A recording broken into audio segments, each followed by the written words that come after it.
Hello friends, how are you. उम्मीद है आप सभी अच्छे होंगे। आज हम बाल मनोविज्ञान में सीडीपी के लिए पेपर 2 के लिए ऑल प्रीवियस ईयर क्वेश्चंस 2011 से 2023 के जितने भी क्वेश्चंस आपके बने हुए हैं वो सारे देखेंगे। वल्ली अभिप्रेरणा और अधिगम वाले चैप्टर से, ठीक, मोटिवेशन और लर्निंग वाले चैप्टर से जितने भी प्रीवियस ईयर क्वेश्चंस आपके बने हुए हैं पेपर 2 के लिए वो हम देखेंगे। इसके पहले हमने पेपर 1 के लिए कर रखा है, ठीक, और थ्योरी क्लास भी कर रखी है हमने अभिप्रेरणा और अधिगम की, दोनों की थ्योरी क्लास कर रखी है। पहले आप थ्योरी क्लास ज़रूर देखिएगा, उसके बाद ही आप PYQ लगाइएगा, क्योंकि अगर थ्योरी क्लास नहीं देखेंगे तो PYQ आप नहीं लगा पाएंगे, ठीक। इसका लिंक आपको डिस्क्रिप्शन बॉक्स में मिल जाएगा, प्लेलिस्ट का लिंक, आप वहाँ से जाके देख सकते हैं, ठीक। स्टार्ट करते हैं अपनी क्लास। पहला क्वेश्चन है आपका जो बना जून 2011 में। प्रत्येक शिक्षार्थी स्वयं में विशिष्ट हैं, इसका अर्थ है कि, देखें, प्रत्येक शिक्षार्थी, हर विद्यार्थी स्वयं में विशिष्ट है।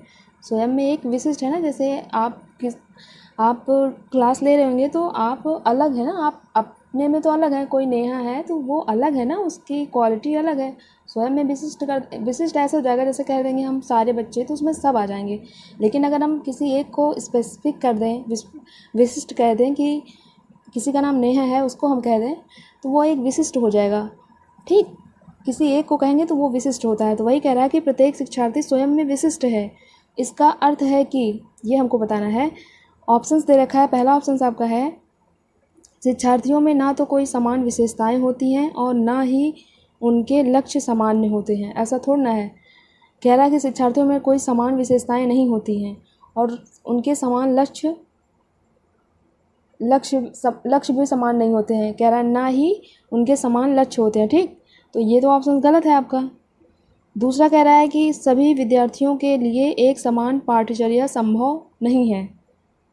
तीसरा कह रहा है एक विषम रूपी कक्षा में शिक्षार्थियों की क्षमताओं को विकसित करना असंभव है। देखिए, चौथा कह रहा है आपका कि कोई भी दो विद्यार्थी अपनी योग्यताओं, रुचियों और प्रतिभाओं में एक समान नहीं होते। चौथा ऑप्शन आपका राइट आंसर होगा। क्यों? क्योंकि कह रहा है कि कोई भी दो विद्यार्थी, ठीक, अपनी योग्यता, रुचि और प्रतिभा एक समान नहीं होते ना। आप कोई भी दो विद्यार्थी होगा, उसका इंटरेस्ट हर चीज़ में अलग अलग होगा। ज़रूरी नहीं है उसको म्यूज़िक पसंद है या उसको पढ़ना पसंद है तो दोनों को म्यूज़िक पसंद होगा। किसी को म्यूज़िक बिल्कुल नहीं पसंद होता, किसी को केवल पढ़ना पसंद होता है ना, तो सबका इंटरेस्ट अलग अलग होता है। ये कह रहा है वो समान नहीं होते ना, तो बिल्कुल यही कह रहा है, क्वेश्चन भी यही कह रहा है कि प्रत्येक शिक्षार्थी स्वयं में विशिष्ट है ना, स्वयं में अलग है, यही कह रहा है। तो चौथा ऑप्शन आपका इसके लिए राइट आंसर होगा। बाकी जो है दूसरा ऑप्शन गलत होगा, तीसरा भी आपका गलत होगा, ठीक। क्वेश्चन नंबर 2 देखेंगे। ये बना आपका जून 2011 में। कह रहा शिक्षार्थियों को किसके लिए प्रोत्साहित नहीं करना चाहिए।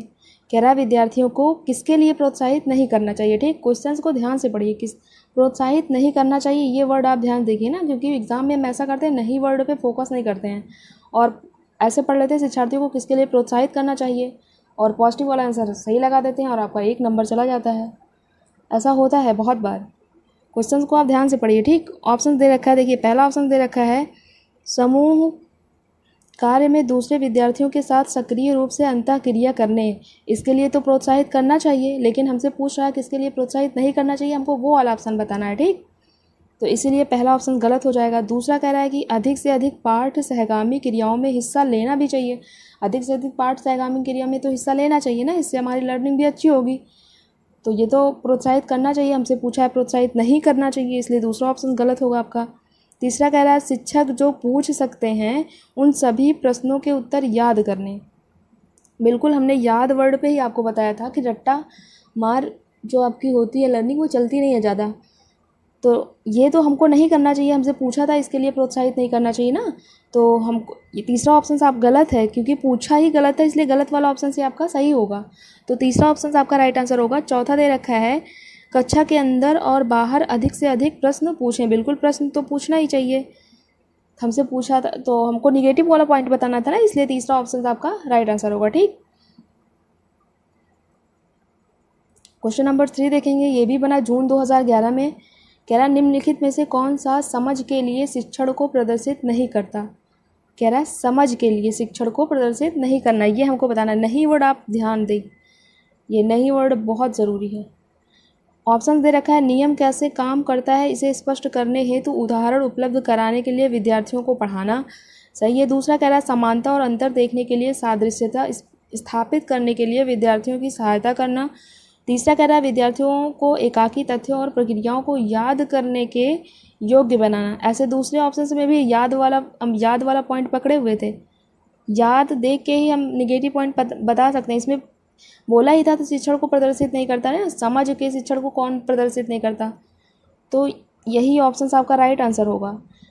कह रहा है कि इसमें तथ्यों को याद करने के योग्य बना, योग्य थोड़ा ना बना, उनको समझ के लिए बताना है ना, समझ के लिए बताना था या याद करने के लिए कह रहा है, इसलिए तीसरा ऑप्शन आपका राइट आंसर होगा। बाकी ये सारे आपके पॉजिटिव है, ठीक। ये परिघटना कह रहा है, चौथा ऑप्शन कह रहा है परिघटना या अवधारणा को अपने शब्दों में अभिव्यक्त करने के लिए विद्यार्थियों को कहना, बिल्कुल कहना ही चाहिए, याद करना हमको नहीं कहना चाहिए। हमसे पूछा था कि समझ के लिए बताना था हमको, प्रदर्शित कौन नहीं करता, तो तीसरा नहीं करता आपका, ठीक। क्वेश्चन नंबर 4 देखेंगे, ये बना जून 2011 में। देखिए एक एक सेक्शन में 7th या 10th 6 5 इससे कम क्वेश्चन नहीं बने आपके लर्निंग और मोटिवेशन से। हमने पहले भी आपको बताया हुआ था कि लर्निंग और मोटिवेशन चैप्टर बहुत इंपॉर्टेंट है, और हमने दोनों टॉपिक एक साथ लिया है। थ्योरी क्लास भी आप पहले करा रखी है मैंने, और पेपर 1 के लिए भी करा रखा है, और सेकंड के लिए हम ये क्लास कर रहे हैं, ठीक। तो पहले आप थ्योरी क्लास ज़रूर देखिएगा। अगर देख के आएंगे तो हम जब तक क्वेश्चन पढ़ते हैं आप रुक जाया करिए, थोड़ा सा आंसर दे दीजिए करिए ना, इसके आप रिवीजन होगा। अगर आपने थ्योरी कर रखी है, क्वेश्चंस करेंगे तो आपका रिवीजन ही तो होगा ना। तो थ्योरी क्लास पहले करके तभी आप प्रीवियस ईयर क्वेश्चंस देखिएगा, ठीक।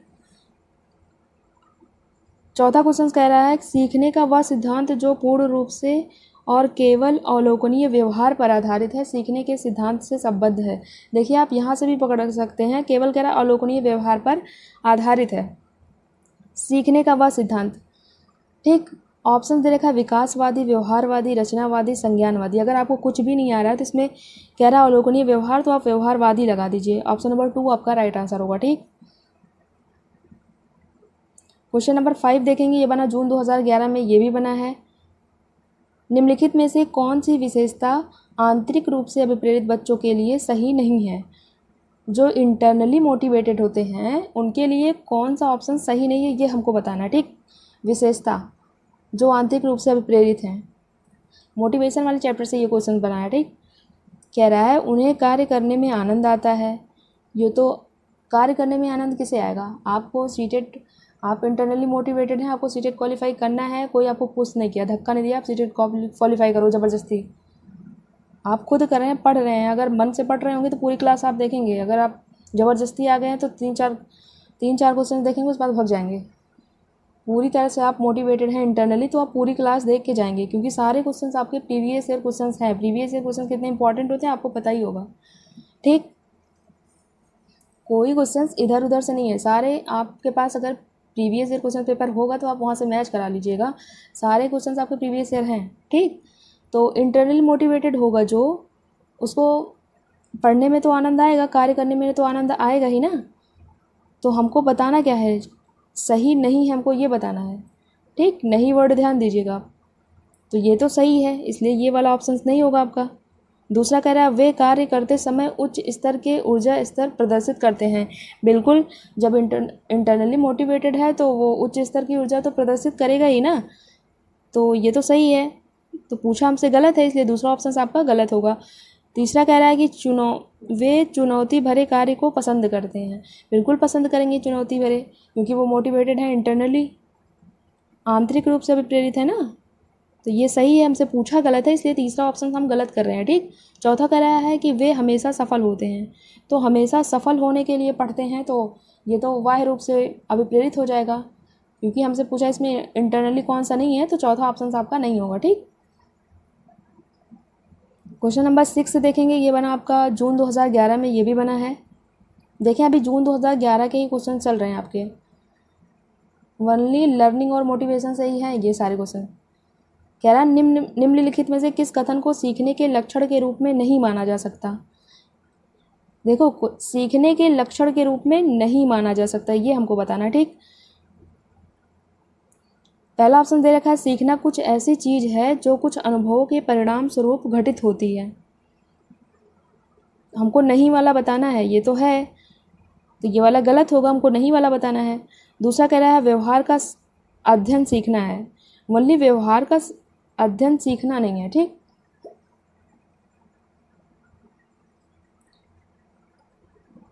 तीसरा ऑप्शन आपका दे रखा है उन नहीं रहेगा, अन अधिगम भी सीखने का एक हिस्सा है। बिल्कुल है, सीखना एक प्रक्रिया है जो व्यवहार में मध्यस्थता करती है। बिल्कुल, आपका दूसरा ऑप्शन गलत है, ठीक।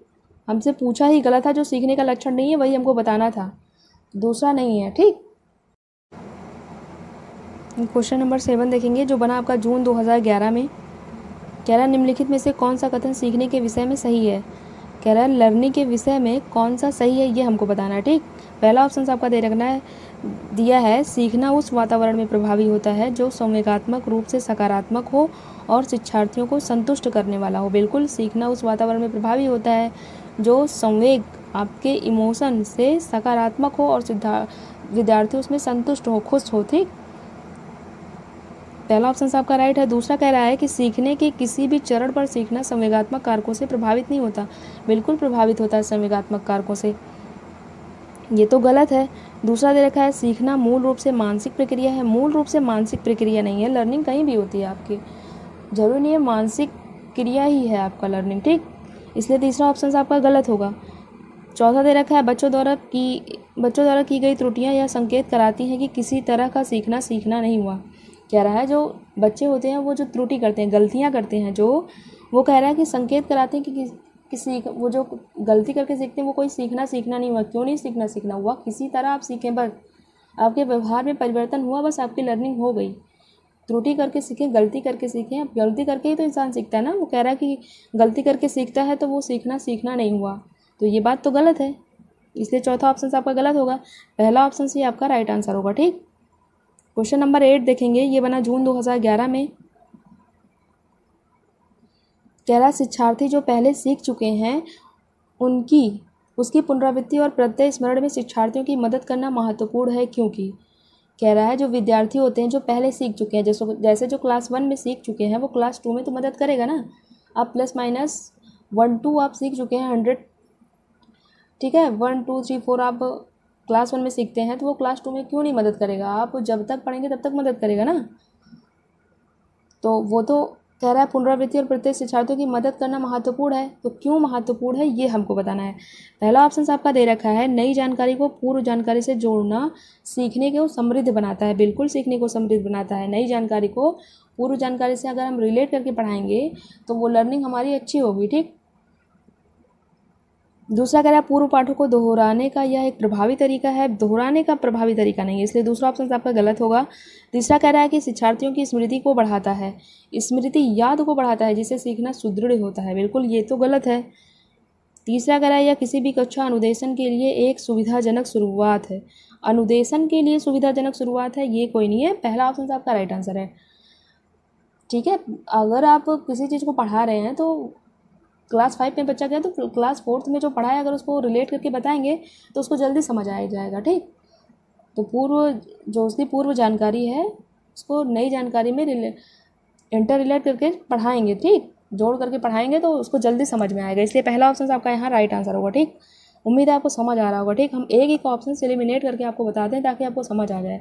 वरना हम ऐसा भी बता सकते हैं केवल आपको कि क्वेश्चन से पढ़े और आंसर बता दिया, आगे बढ़ गए, ठीक। क्वेश्चन नंबर 9 दे रखा है, ये बना जनवरी 2012 में।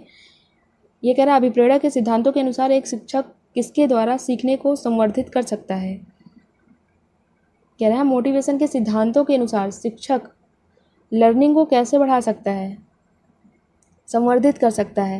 पहला दे रखा है आपका विद्यार्थियों से वास्तविक अपेक्षाएं रखने।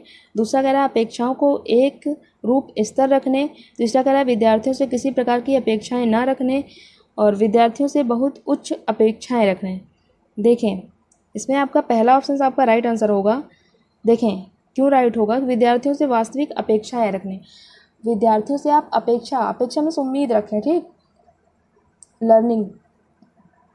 लर्निंग को बढ़ाने के लिए। दूसरा कह रहा है अपेक्षाओं को एक रूप नहीं रखना है, और तीसरा कह रहा है विद्यार्थियों से किसी प्रकार की अपेक्षा ही ना रखें, आप उससे उम्मीद ही कोई ना रखें। ये तो गलत बात है ना, किसी तरह की आप उम्मीद नहीं रखेंगे, विद्यार्थियों से बहुत उच्च अपेक्षाएं भी नहीं रख सकते हैं। बस पहला ऑप्शन आपका ज़्यादा अच्छा होगा कि विद्यार्थियों से वास्तविक अपेक्षाएं रखने, इसलिए पहला ऑप्शन आपका राइट आंसर होगा। ठीक, क्वेश्चन नंबर 10 देखेंगे, ये बना जनवरी 2012 में। सहयोगी अधिगम में अधिक उम्र के प्रवीण विद्यार्थी छोटे और कम निपुण विद्यार्थियों की मदद करते हैं। इससे देखें, जो सहयोगी अधिगम होता है जिसमें सब बच्चे आपस में सहयोग करके सीखते हैं, यही होता है सहयोगी। देखो, सहयोगी मीन्स सहयोग करेंगे, अधिगम मीन्स लर्निंग हो जाएगी ना। तो जिसमें आप सहयोग करके लर्निंग करते हैं उसमें जो अधिक उम्र के बच्चे होते हैं, जो बड़े क्लास के बच्चे, फॉर एग्जांपल 8 क्लास के बच्चे हो गए, उसमें छोटे विद्यार्थी जो है कम निपुण विद्यार्थियों की मदद करते हैं, जो बड़े हैं वो छोटों की मदद करते हैं।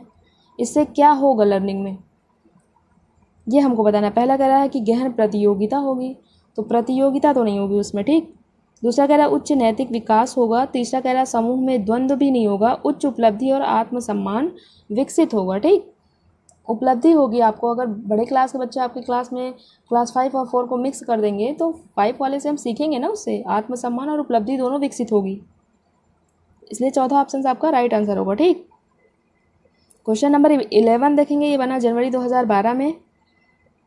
कह रहा है जब पूर्व का अधिगम नई स्थितियों के सीखने को बिल्कुल प्रभावित नहीं करता तो वो क्या कहलाता है। इसमें ये पूछ रहा है आपका कि जो आपका पहले का अधिगम, जो पहले की आपकी लर्निंग है, अधिगम मीन्स लर्निंग, सीखना, हमने ये बता रखा है आपको। ठीक, तो जो पहले का आपका सीखना होता है वो नई परिस्थिति में अगर बिल्कुल भी मदद नहीं करे तो वो क्या कहलाता है। तो बिल्कुल ये तो ऑप्शंस देखिए, अधिगम का शून्य स्थानांतरण जब मदद ही नहीं कर रहा है तो शून्य स्थानांतरण ही कहलाएगा। पहला ऑप्शन आपका ही राइट आंसर होगा। दूसरा कह रहा है कि अधिगम का निरपेक्ष स्थानांतरण। तीसरा कह रहा है अधिगम का सकारात्मक स्थानांतरण। चौथा कह रहा है अधिगम का नकारात्मक स्थानांतरण। तो पहला ऑप्शन आपका राइट आंसर हो। जब कोई हेल्प नहीं कर रहा है तो शून्य स्थानांतरण हो ही रहा है, तो पहला ऑप्शन आपका राइट आंसर होगा। ठीक, क्वेश्चन नंबर 12 देखेंगे, जनवरी 2012 में बनाइए। व्यवहार का करना पक्ष में आता है। जो व्यवहार का करना होता है, ठीक, किसी व्यवहार को जब आप करते हैं उसको, तो वो किस में आता है ये आपको बताना है। पहला दे रखा है सीखने के गतिक क्षेत्र में, सीखने के मनोवैज्ञानिक क्षेत्र में, सीखने के संज्ञानात्मक क्षेत्र में और सीखने के भावात्मक क्षेत्र में। जो आपका क्वेश्चंस का आंसर माना गया है जब एग्ज़ाम हुआ था जनवरी 2012 में, तो उसका आंसर तीसरा माना गया था, सीखने के संज्ञानात्मक क्षेत्र से। ये ऑप्शन आपका राइट आंसर माना गया था।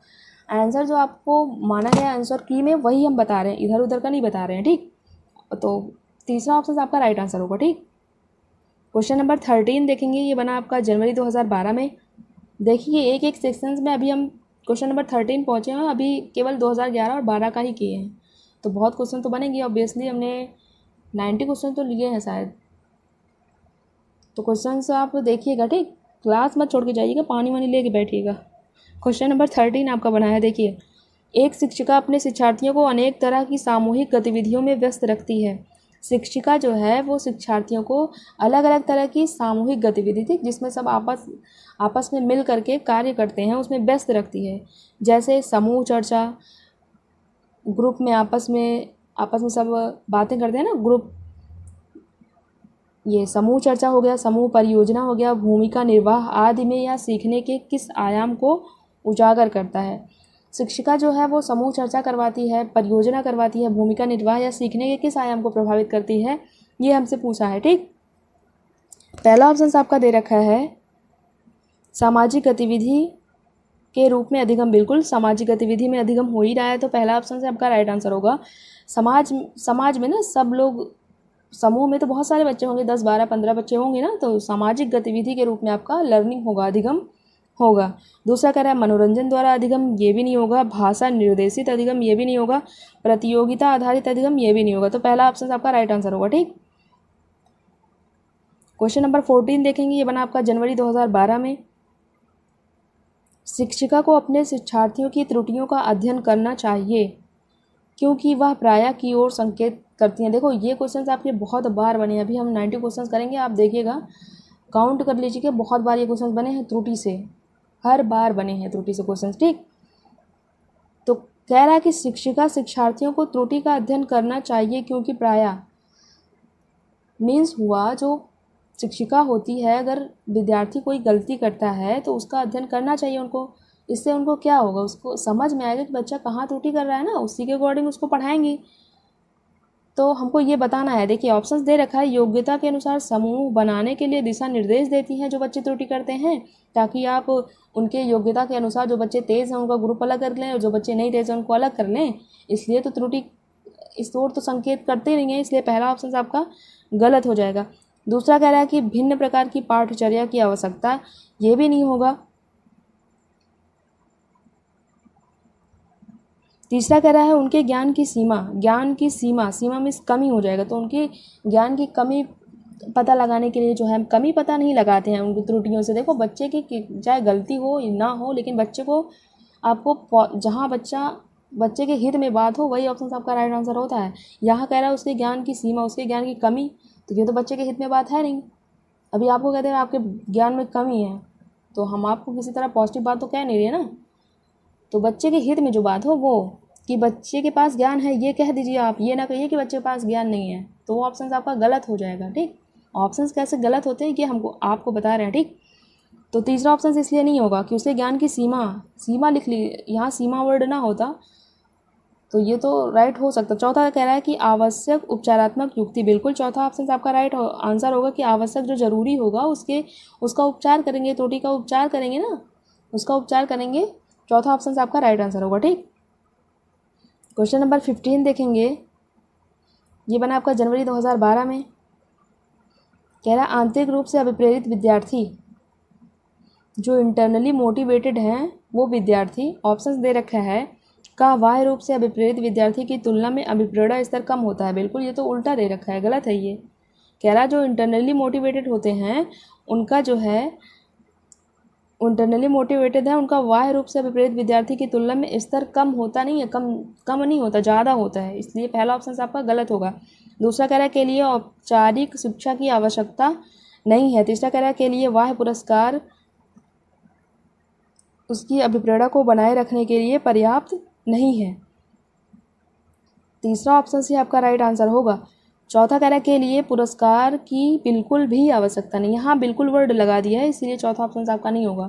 के लिए पुरस्कार की बिल्कुल आवश्यकता नहीं है, जो इंटरनली मोटिवेटेड उसको पुरस्कार के लिए आवश्यकता ज़रूरी नहीं है ना, क्योंकि वो इंटरनली मोटिवेटेड है। ऐसे कह नहीं सकते कि तुम स्टेट एग्ज़ाम क्वालिफाई कर लो आपको एक कार मिलेगी है, तो किसी चीज़ का लालच देके पुरस्कार देके कर रहा है तो वो बाह्य रूप से ना उसको क्योंकि उसको गाड़ी चाहिए है। छोटे बच्चों को आप क्लास 5 वाले बच्चे को या क्लास 2 वाले बच्चों को आप क्वालिफाई कर लीजिए, क्लास 2 का रिजल्ट अच्छे नंबर ले आइए, उसके बाद आपको हम छोटी सी कार लाएंगे, गाड़ी लाएंगे, बच्चों को ये समझाएंगे ना, तो ये सारी बाहरी चीज़ है उसको पुरस्कार दे रहे हैं ना, तो ये सारे बाह्य रूप से अभिप्रेरित करते हैं बच्चों को।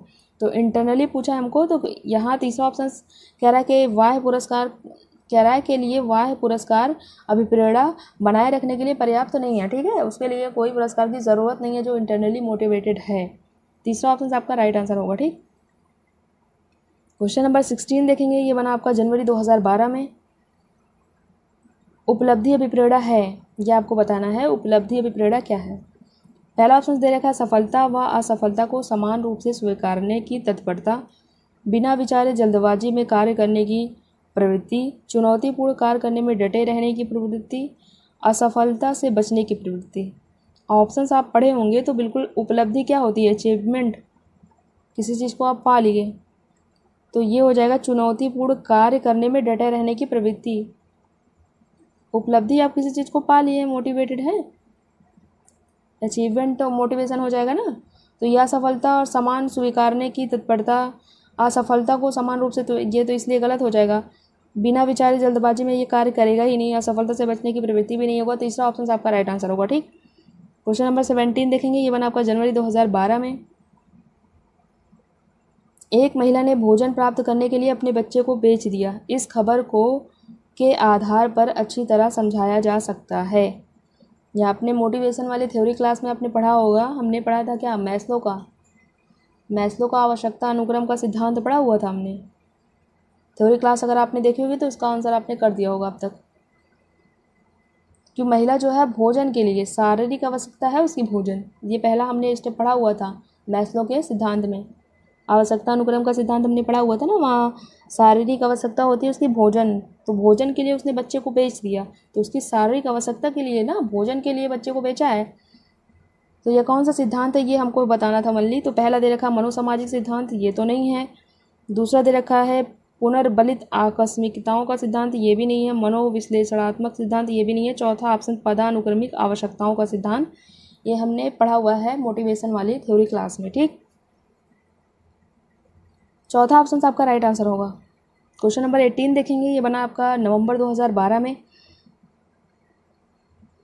कह रहा है एक विद्यार्थी कहता है उसका दादा आया है। एक शिक्षक होने के नाते आपकी प्रतिक्रिया होनी चाहिए।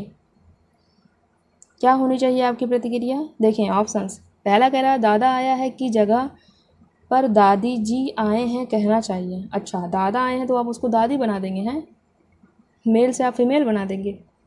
दूसरा कह रहा है आप अपनी भाषा पर ध्यान दीजिए, ऐसा तो कह नहीं सकते बच्चों को, इसलिए दूसरा गलत होगा। अच्छा, उसके दादाजी आए हैं, तीसरा ऑप्शन आपका राइट आंसर होगा, आप ऐसे कह सकते हैं।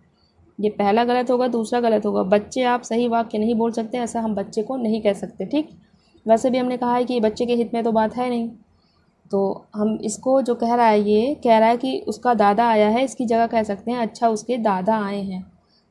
ठीक है, ये हमको प्रतिक्रिया देनी चाहिए। ठीक, क्वेश्चन नंबर 19 देखेंगे, जो बना आपका नवंबर 2012 में। ये कह रहा है कि एकल अभिभावक वाले बच्चे को पढ़ाते समय शिक्षक को, पढ़ते नहीं यहाँ पढ़ाते रहेगा, पढ़ाते समय शिक्षक को, पहला ऑप्शन आपका दे रखा है स्थिर और एक रूप वातावरण उपलब्ध कराना चाहिए। एक रूप वातावरण आपको नहीं उपलब्ध कराना चाहिए। दूसरा कह रहा है इस तथ्य को अनदेखी करनी चाहिए और ऐसे बच्चों के साथ अन्य बच्चों के समान व्यवहार करना चाहिए। बिल्कुल दूसरा ऑप्शन से आपका राइट आंसर होगा। क्यों होगा? कह रहा है कि जो एकल अभिभावक वाले बच्चे होते हैं उनको जो है दूसरों बच्चे, ये इस तथ्य पर ध्यान नहीं देना चाहिए। कह रहा है इस तथ्य को अनदेखा करना चाहिए कि ये एकल अभिभावक वाले बच्चे हैं। कह रहा है ऐसे बच्चों के साथ दूसरे बच्चों के साथ समान ही व्यवहार करना चाहिए, इसलिए दूसरा ऑप्शन आपका राइट होगा। तीसरा कह रहा है इस प्रकार के बच्चों के साथ भिन्न प्रकार से आप अलग तरीके से व्यवहार करेंगे, ऐसा नहीं कर सकते आप को। ठीक है, चौथा कह रहा है कि ऐसे बच्चे को कम गृह कार्य देंगे, ऐसा भी नहीं है ना, तो चौथा ऑप्शन आपका गलत हो जाएगा। दूसरा ऑप्शन आपका यहाँ राइट आंसर होगा। क्वेश्चन नंबर 20 देखेंगे, ये बना आपका जुलाई 2013 में। निम्नलिखित में से कौन सा अधिगम को अधिकतम करने के लिए सर्वाधिक उचित है? लर्निंग को जो है अधिकतम करने के लिए सर्वाधिक उचित है, ये हमको बताना है। पहला ऑप्शन दे रखा है शिक्षिका को अपनी संज्ञानात्मक शैली के साथ साथ अपने शिक्षार्थियों की संज्ञानात्मक शैली की पहचान करनी चाहिए।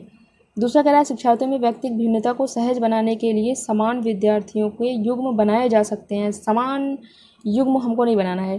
ठीक है, दूसरा ऑप्शन आपका गलत हो जाएगा। तीसरा कह रहा है कि दूसरा आपका गलत हो जाएगा। तीसरा है अधिकतम परिणाम लाने के लिए शिक्षक केवल एक अधिगम शैली पर ध्यान केंद्रित करता है। ये तो एक अधिगम हमको नहीं करना है, एक नहीं करना, केवल वर्ड आपका निगेटिव ही होता है लगभग।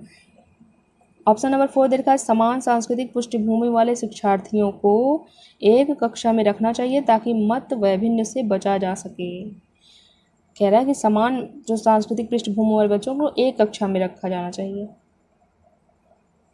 ऐसा नहीं है। पहला ऑप्शन आपका राइट आंसर होगा। शिक्षिका संज्ञानात्मक शैली के साथ साथ बच्चों की संज्ञानात्मक शैली की भी पहचान करनी चाहिए। जब तक उसकी शैली पहचान नहीं करेंगे तो आप उसके अकॉर्डिंग पढ़ाएंगे कैसे, तो उसको समझ में आएगा कैसे, इसलिए पहला ऑप्शन आपका राइट आंसर होगा। क्वेश्चन नंबर 21 देखेंगे, ये बना आपका जुलाई 2013 में। के अतिरिक्त निम्नलिखित सभी सीखने के रूप में आकलन को बढ़ावा देते हैं। किसके अतिरिक्त बना, जो निगेटिव है जो गलत है हमको वही बताना। ठीक, यहाँ लग रखा है के अतिरिक्त, क्वेश्चन को ध्यान से पढ़िए नहीं तो आंसर आपका गलत हो जाएगा। के अतिरिक्त सीखने के अवलोकन को हमको बढ़ावा कौन देता है ये बताना है। कि शिक्षार्थियों को आंतरिक पृष्ठ पोषण लेने के लिए कहना, तो ये तो सीखने के आकलन को बढ़ावा देगा, इसलिए ये नहीं होगा। दूसरा कह रहा है अवसर लेने हेतु विद्यार्थियों के लिए एक सुरक्षित वातावरण का निर्माण करना, पढ़ाए गए विषय पर मनन करने के लिए विद्यार्थियों को कहना, जितनी संभावना हो लगातार परीक्षण। देखो परीक्षण, वनली परीक्षा कराने से आप सीखने के आकलन को बढ़ावा नहीं दे सकते। ठीक, इसलिए चौथा ऑप्शन आपका गलत होगा। गलत है क्योंकि पूछा ही हमसे गलत है, इसलिए गलत वाला ऑप्शन से आपका राइट आंसर होगा। ठीक, बाकी ये सारे सही हैं। कह रहा है कि पढ़ाए गए विषय पर मनन करने के लिए विद्यार्थियों को कहेंगे तो उसको सही है। अवसर लेने के लिए विद्यार्थियों को एक सुरक्षित वातावरण का निर्माण भी कराएंगे आप, और आंतरिक पुष्ट पोषण लेने के लिए भी कहेंगे। ठीक है, चौथा ऑप्शन आपका गलत है, पूछा ही गलत है, इसलिए गलत वाला ऑप्शन सी आपका सही होगा। क्वेश्चन नंबर 22 देखेंगे, ये बना आपका जुलाई 2013 में। कह रहा है निम्नलिखित में से किसके अतिरिक्त सभी के कारण अधिगम अक्षमता उत्पन्न हो सकती है। अतिरिक्त वर्ड ध्यान दीजिएगा आप, नहीं तो गलत कर जाएंगे। इससे हमको जो गलत है वही वाला हमको बताना है। ठीक, के अतिरिक्त सभी के कारण अधिगम अक्षमता उत्पन्न हो सकती है। किसके अतिरिक्त? तो पहला दे रखा है शिक्षक की शिक्षण शैली, इसी के अतिरिक्त हमको सभी के कारण अधिगम अक्षमता हो सकती है। जन्म के से पहले माँ द्वारा मदिरा सेवन अगर कर रही है तो लर्निंग डिसेबिलिटी हमको हो सकती है ना, अधिगम अक्षमता हो सकती है। मंद बुद्धिता है तब भी अधिगम अक्षमता हो सकती है। और शैशव काल के समय दिमागी बुखार भी है आपको, तब भी आपको लर्निंग में अक्षमता हो सकती है। ठीक, तो शिक्षक की शिक्षण शैली के अलावा हमको तीनों के अकॉर्डिंग हो सकती है, तो किसके अतिरिक्त हमको बताना था, तो पहला ऑप्शन आपका राइट आंसर होगा। ठीक, क्वेश्चन नंबर 23 देखेंगे, ये बना आपका जुलाई 2013 में। कह रहा दिए गए वाक्य को पूरा करने के लिए निम्नलिखित में से कौन सा युग्म सर्वाधिक उचित विकल्प होगा। जब बच्चे उन गतिविधियों में शामिल होते हैं जो होती है तब वह जल्दी करते हैं। पहला रहेगा कक्षा कक्षा में उपयोगी होगी, तो विस्मरण में जल्दी करते हैं, विस्मरण नहीं करेंगे बच्चे, इसलिए पहला ऑप्शन आपका नहीं होगा। केवल उनके कक्षा कार्य प्रत्यय स्मरण भी नहीं करते, बच्चा रट्टा भी नहीं करता इससे संबंधित, दूसरा गलत हो जाएगा। सांस्कृतिक रूप से निष्पक्षीय स्मरण याद करने पे तीसरा भी गलत हो जाएगा। चौथा आपका राइट आंसर होगा। देखिए अब इसको यहाँ मैच कराइए। कह रहा है वास्तविक यहाँ जब बच्चे उन गतिविधियों में शामिल होते हैं जो वास्तविक जीवन में उपयोगी होगा, यहाँ रहेगा। ठीक, जो वास्तविक जीवन में उपयोगी होती हैं तब वह सीखा जल्दी करते हैं। ठीक, तो चौथा ऑप्शन आपका राइट आंसर होगा। क्वेश्चन नंबर 24 देखेंगे, बना आपका जुलाई 2013 में। कह रहा सीबीएसई शिक्षार्थियों के लिए व्यक्तिगत गतिविधियों के स्थान पर सामूहिक गतिविधियों की संस्तुति करती है, ऐसा करने के पीछे विचार हो सकता है। कह रहा है कि सीबीएसई जो है शिक्षार्थियों के लिए व्यक्तिगत जो गतिविधि होती है उसके स्थान पर समूह में गतिविधि करें। ठीक, ऐसा करने की संस्तुति करती है, क्यों, ये हमको बताना है। विचार क्या हो सकता है इसके पीछे का, ये हमको बताना है। पहला ऑप्शन दे रखा है व्यक्तिगत प्रतिस्पर्धा के प्रति नकारात्मक संवेगात्मक प्रतिक्रियाओं से उबरना जो संपूर्ण अधिगम पर सामान्यीकृत हो सकती है। बिल्कुल पहला ऑप्शन आपका राइट आंसर होगा। दूसरा देखिए, कह रहा है कि प्रत्येक शिक्षार्थी के स्थान पर समूह में अवलोकन द्वारा शिक्षक के कार्य को सरल बनाने के लिए, शिक्षक के कार्य को सरल बनाने के लिए हम समूह में नहीं कराएंगे, अगर बच्चे के कार्य को सरल बना दें तब भी बात समझ में आती, इसलिए दूसरा आपका गलत होगा। तीसरा कह रहा है विद्यार्थियों के पास उपलब्ध समय को प्रासंगिक बनाना, जबकि उनमें से अधिकांश के पास व्यक्तिगत गतिविधियों के लिए पर्याप्त समय नहीं होता, ऐसा नहीं है। तीसरा भी गलत होगा। चौथा कह रहा है व्यक्तिगत गतिविधि की ढांचा लागत को कम नहीं करना आपको। पहला ऑप्शन आपका राइट आंसर होगा कि प्रतिस्पर्धा को नकारात्मक संवेग प्रतिक्रियाओं से उभर जाएं, उससे अलग हो जाएं जो संपूर्ण अधिगम पर सामान्यकृत हो सकी है। ठीक, पहला ऑप्शन आपका राइट आंसर होगा। क्वेश्चन नंबर 25 देखेंगे, ये बना जुलाई 2013 में।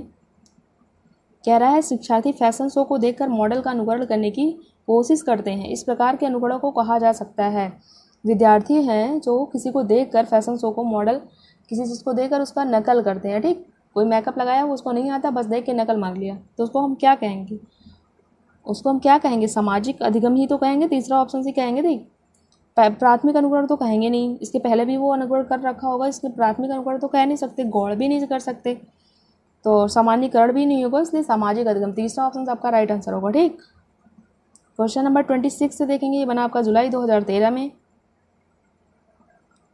कह रहा है यदि विद्यार्थी पाठ के दौरान लगातार गलतियां करते हैं तो शिक्षक को, अगर विद्यार्थी जो है लेसन के दौरान पाठ के दौरान लगातार गलती करते हैं तो शिक्षक को क्या करना चाहिए, ये हमको बताना है।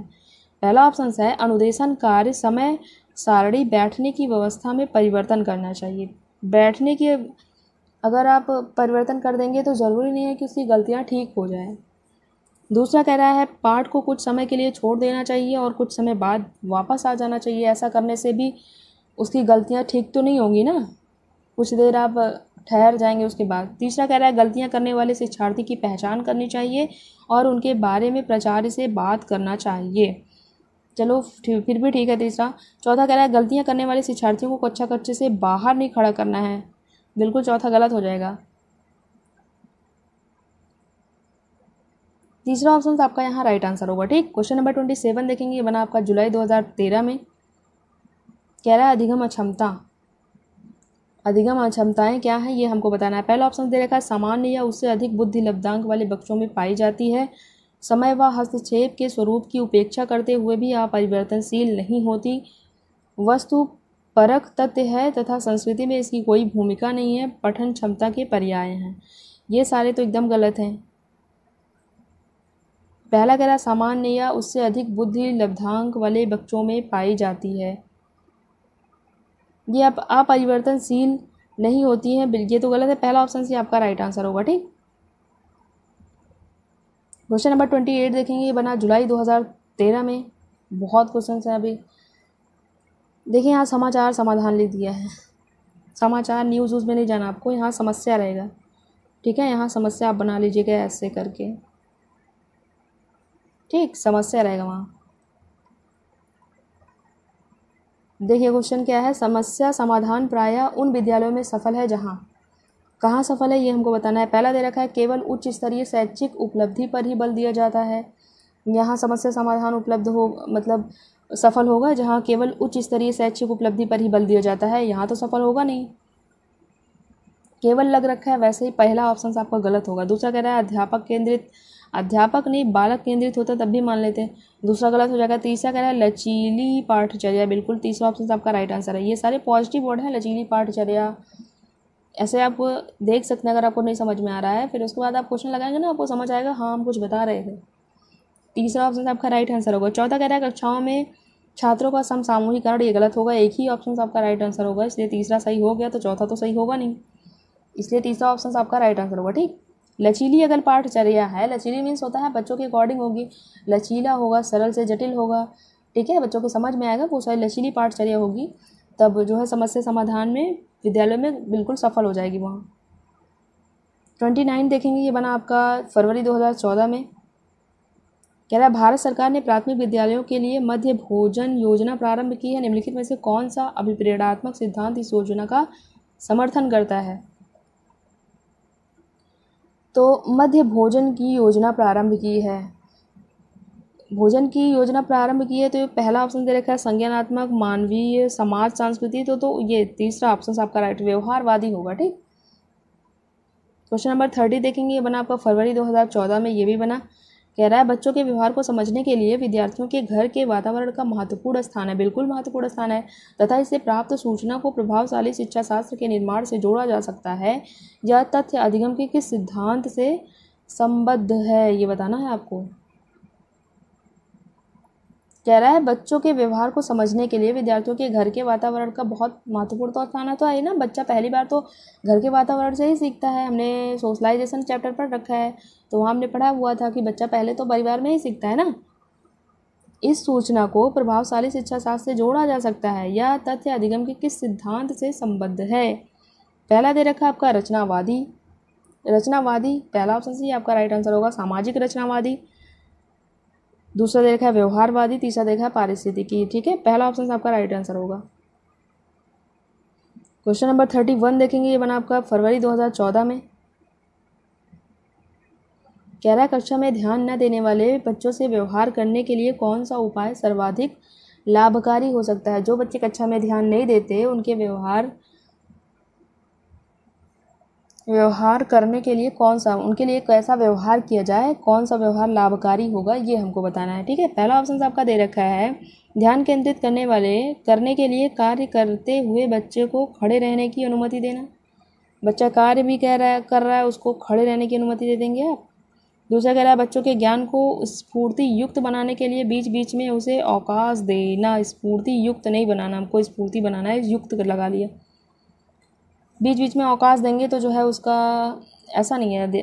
कह रहा है बच्चों को महसूस कराने के लिए उसे कक्षा में सबके सामने बार बार डांटेंगे। उसे बार बार डांटना नहीं है, बच्चों को डांटना तो बिल्कुल भी नहीं है। तीसरा ऑप्शन गलत होगा। चौथा दे रखा है बच्चों को उसी जगह यहाँ उसी रहेगा, बच्चों को उसी जगह बैठाना जहाँ सबसे कम ध्यान भंग हो सके, ये कर सकते हैं हम। चौथा ऑप्शन आपका राइट आंसर होगा, जिससे उसका ध्यान केंद्रित हो सकता है। ठीक, क्वेश्चन नंबर 32 देखेंगे, बना आपका फरवरी। ये फरवरी कब बना है? फरवरी 2014 में ही बना है। 4 गायब हो गया, देखो यहाँ से। ये भी बना फरवरी 2014 में। कह रहा है, कक्षा में वास्तविक सांसारिक समस्याओं के संबंध जटिल परियोजनाओं पर कार्य करते हुए अध्यापक व छात्र एक दूसरे के अनुभव से परस्पर ग्रहण करते रहते हैं। ऑप्शंस दे रखा है, पहला आपका अध्यापक केंद्रित, सामाजिक रचनात्मक, पारंपरिक रचनात्मक। आपको बताना है कौन सा ऑप्शन होगा। पहला अध्यापक केंद्रित तो होगा नहीं, सामाजिक रचनात्मक।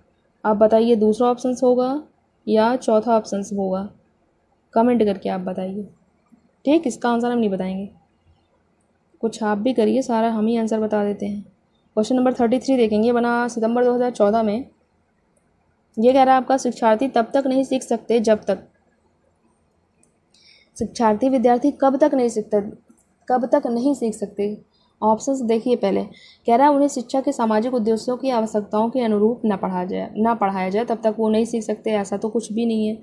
दूसरा कह रहा है कि उन्हें पता ना हो कि जो तथ्य उन्हें पढ़ाए गए हैं निकट भविष्य में उनका परीक्षण किया जाएगा। अगर भविष्य में परीक्षण नहीं किया जाएगा तो वो नहीं सीखेंगे, ऐसा थोड़ा ना। वे सीखने के लिए तैयार ना हो। बिल्कुल तीसरा ऑप्शन से आपका राइट आंसर होगा। जब तक वो तैयार ही नहीं होंगे सीखने के लिए, आप कैसे उन्हें सिखा सकते हैं, बताओ। तीसरा ऑप्शन से आपका राइट आंसर होगा। ठीक, चौथा कह रहा है कि दैनिक आधार पर घर में उनके माता पिता विद्यालय में उनके सीखने के विषय में नहीं पूछेंगे। जब तक उनके माता पिता विद्यालय में सीखने के लिए नहीं पूछेंगे तब तक वो नहीं सीखेंगे, ऐसा तो नहीं है ना। तीसरा ऑप्शन आपका ज़्यादा अच्छा है। ठीक है, जो जब तक वो सीखने के लिए तैयार नहीं रहेंगे, यही ऑप्शन आपका राइट आंसर की ने भी माना है। ठीक है, तीसरा ऑप्शन से आपका राइट आंसर होगा। जब तक वो सीखने के लिए तैयार ही नहीं होंगे, आप कैसे सिखा सकते हैं। आपको सीखना ही नहीं, पढ़ना नहीं है, सीटेट तो ज़बरदस्ती थोड़ा ना पढ़ा देंगे। यूपीएससी वालों को सीटेट पढ़ाने थोड़ी ना जाएंगे, वो पढ़ेंगे ही नहीं, ये तैयार ही नहीं है। वो इस चीज़ को पढ़ेंगे थोड़ी ना, उनको यूपीएससी क्लियर करना है। क्वेश्चन नंबर 34 देखेंगे, ये बना आपका सितंबर 2014 में। राजेश गणित की समस्या को हल करने के लिए पूरी तरह से संघर्ष कर रहा है। उसका आंतरिक बल जो उसे समस्या को पूरी तरह से हल करने के लिए विवश करता है के रूप में जाना जाता है। देखिए क्वेश्चंस, राजेश गणित की समस्या को हल करने के लिए पूरी तरह संघर्ष कर रहा है। उसका आंतरिक बल जो उसे समस्या को पूरी तरह से, आंतरिक बल, ये आंतरिक, आप वर्ड ध्यान, आंतरिक बल ही है उसका। तो ये किसके रूप में जाना जाता है। अपने अगर अभिप्रेरणा वाला, मोटिवेशन वाला थ्योरी क्लास अगर आपने देखा होगा, पढ़ा होगा, तो ये अभिप्रेरक है। ठीक, प्रेरक है ना, वो मोटिवेट है, तभी तो वो गणित की समस्या को आंतरिक रूप से हल कर रहा है ना, संघर्ष कर रहा है। तो दूसरा, पहला ऑप्शन आपका राइट आंसर होगा। दूसरा कह रहा है कि व्यक्तित्व विशेषज्ञ भी नहीं है, संवेग भी नहीं होगा, प्रतिक्षण भी नहीं होगा। ठीक, पहला ऑप्शन आपका राइट आंसर होगा। क्वेश्चन नंबर 35 देखेंगे, ये बना सितंबर 2014 में। अभिप्रेरणा के चक्र हमने मोटिवेशन वाले चैप्टर में पढ़ा हुआ था। ये क्वेश्चन वही कह रहा है कि अभिप्रेरणा चक्र के संदर्भ में निम्नलिखित में से कौन सा सही क्रम है। हमको सही क्रम बताना है। देखिए क्वेश्चन बन गया डायरेक्ट वही थ्योरी क्लास से ही, सारे क्वेश्चन आपके वाइज बने समझ के अकॉर्डिंग पे। ठीक है, सारे क्वेश्चन हमने, इसीलिए कोई क्वेश्चन ये नहीं लिख रखा है ये क्वेश्चन की और बार भी बने हैं, लेकिन हम एक एक क्वेश्चन लैंग्वेज आप ताकि समझ जाएँ कैसे कैसे लैंग्वेज चेंज करके पूछा हुआ है। जो आपका 90 क्वेश्चन बना है वही क्वेश्चन रिपीटेड हुए हैं बार बार, वही हम 50 क्वेश्चन बना के भी आपको बता सकते थे, बट आप पूरा क्वेश्चन बनाए हुए हैं ताकि आपको समझ आ जाए कि कैसे केवल लैंग्वेज चेंज होती है, बाकी पूछा वही रहता है। त्रुटि के बारे में ही पूछेगा तो त्रुटि में आप इतना पढ़ लीजिए कि त्रुटि बच्चों की इंपॉर्टेंट होती है, ऐसा है, उसको वैल्यू करना है। ऐसा नहीं है कि बच्चे त्रुटि कर रहे हैं तो वो सीखना ही नहीं हुआ। ठीक है, तो त्रुटि से चाहे जितने क्वेश्चन बन जाए आप राइट कर सकते हैं। ठीक, तो वही बात है, कॉन्सेप्ट को आपको समझना है, चाहे पेपर कैसे भी हो। कह रहा है कि देखो अभिप्रेरणा के चक्र के संदर्भ में निम्नलिखित में से कौन सा सही क्रम है, ये हमको बताना है। पहला उत्तेजना तो हमने पढ़ा नहीं हुआ था, पहला हमने पढ़ा हुआ था, आपको याद होगा। अभिप्रेरणा के चक्र में पहले हमारे किसी चीज़ की नीड होती है ना पहला, तो इसलिए अगर आपको आवश्यकता पहला पता होगा तो आप तो 2 ऑप्शन ऐसे ही गलत कर देंगे। ठीक है, तीसरे और चौथे में पहला आवश्यकता है। दूसरा कह रहा है कि लक्ष्य उन्मुखी व्यवहार, तो ये तो आपका चौथा था ना, लक्ष्य जब पहले तो आप उत्तेजित होंगे तभी तो आप उसी के लक्ष्य के अकॉर्डिंग व्यवहार करना सीखेंगे ना, तो पहले तो ये चौथा ऑप्शन आपका राइट होगा। एलिमिनेट आप ऐसे ही कर दीजिए। देखिए ये दो ऑप्शन ऐसे ही एलिमिनेट हो गए। पहला आपका आवश्यकता था, इसलिए तीसरे चौथे पे आए हम। उसके बाद आवश्यकता के बाद हम डायरेक्ट व्यवहार तो करेंगे नहीं, पहले हम उत्तेजित होंगे। तो ऐसे ही तीसरा अगर आपको याद होगा तो पहले आवश्यकता आएगी, फिर प्रबल प्रेरणा आएगी, फिर उत्तेजना आएगी, लक्ष्य उन्मुखी व्यवहार आएगा। ठीक है, उसमें उत्तेजित होंगे, उसके बाद उसी के अकॉर्डिंग हम व्यवहार करेंगे, फिर हमको उपलब्धि हो जाएगी, फिर उत्तेजना में आपकी कमी हो जाएगी।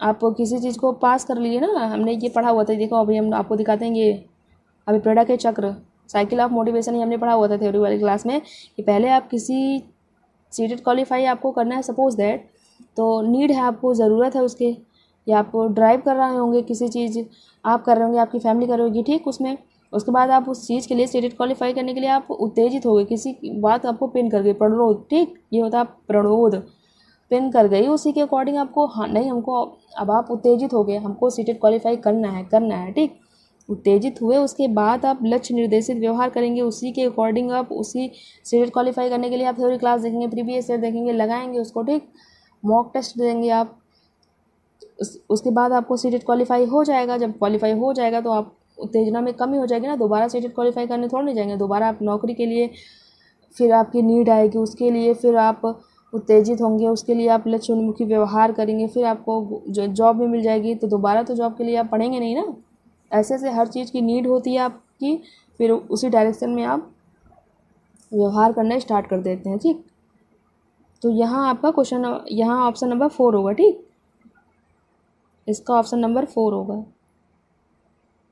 क्वेश्चन नंबर 36 देखेंगे, ये बना आपका फरवरी 2015 में।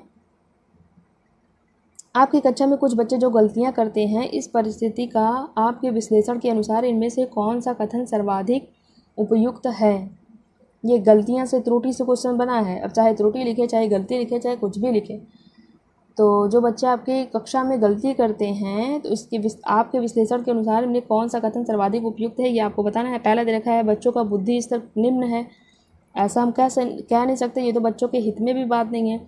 दूसरा कह रहा है कि बच्चों ने अभी तक संकल्पनात्मक स्पष्टता प्राप्त नहीं की है तथा आपको अपने शिक्षण विधि पर चिंतन करने की आवश्यकता है, ठीक है। तीसरा कह रहा है बच्चों की अध्ययन में रुचि ही नहीं है, ऐसा तो कह नहीं सकते, बच्चे अध्ययन में रुचि है ना, बच्चे के हित में भी बात नहीं है, ऐसा नहीं और वह अनुशासनहीनता उत्पन्न करना चाहते हैं, तो ये बात तो गलत है। बच्चों को आप कह रहा है कि बच्चों को आपकी कक्षा में प्रोन्नत नहीं करना चाहिए था, ये भी गलत ऑप्शन है, तो दूसरा आपका राइट आंसर है, ठीक। बच्चों ने अभी तक संकल्पनात्मक स्पष्टता प्राप्त नहीं की है तथा आपको अपनी शिक्षण विधि में आप चिंतन करें, और आपकी शिक्षण विधि, आप व्याख्यान, हो सकता है आप व्याख्यान विधि का प्रयोग कर रहे हैं, तो व्याख्यान विधि का प्रयोग ना करें, और विधि इस्तेमाल करके आप समझाएं जैसे कि बच्चों को समझ में आ जाए, ठीक। क्वेश्चन नंबर दूसरा आपका 36 का दूसरा ऑप्शन आपका राइट आंसर होगा। क्वेश्चन नंबर 37 देखेंगे, ये बना फरवरी 2015 में। कह रहा है एक अध्यापिका यह सुनिश्चित करना चाहती है कि उसके विद्यार्थी आंतरिक रूप से प्रेरित हैं, इस संदर्भ में वो क्या करेगी। कह रहा है अध्यापिका निश्चित करना चाहती है कि उसके जो विद्यार्थी हैं वो आंतरिक रूप से अभिप्रेरित हैं, ठीक। कोई टीचर है, हम आपको मान रहे हैं कि आप आंतरिक रूप से अभिप्रेरित हैं।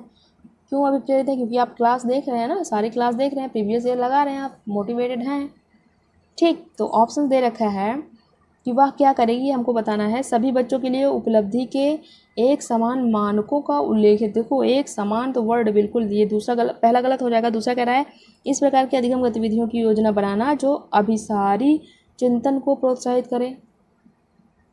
तीसरा कह रहा है अंतिम परिणाम पर ध्यान देने के बजाय व्यक्तिगत रूप से। चौथा कह रहा है वस्तु रूप में पुरस्कार प्रस्तुत करना। पुरस्कार तो बिल्कुल आंतरिक नहीं, ये वाय है। और तीसरा में, दूसरा इसलिए गलत होगा, ये अभिसारी चिंतन नहीं करना। अभिसारी करता तो अभिसारी अभी हम पढ़ेंगे। अभिसारी में ऐसा होता है किसी चीज़ का आंसर आप एक, जैसे उत्तर प्रदेश की राजधानी क्या है या देश की राजधानी क्या है, तो आप एक ही आंसर बताएंगे ना, 4 आंसर तो बताएंगे नहीं कि बता देंगे आपकी देश की राजधानी क्या है, तो आप बता देंगे कि कानपुर, जयपुर या ऐसे कई सिर्फ एक ही आंसर आप बता सकते हैं ना, वही राइट आंसर होगा। ये होता है आपका अभिसारी। तो अभिसारी ठीक नहीं होता, अभिसारी होता है जहाँ की एक आंसर, एक ही क्वेश्चन के आप कई तरह के आंसर दे सकते हैं, ठीक है।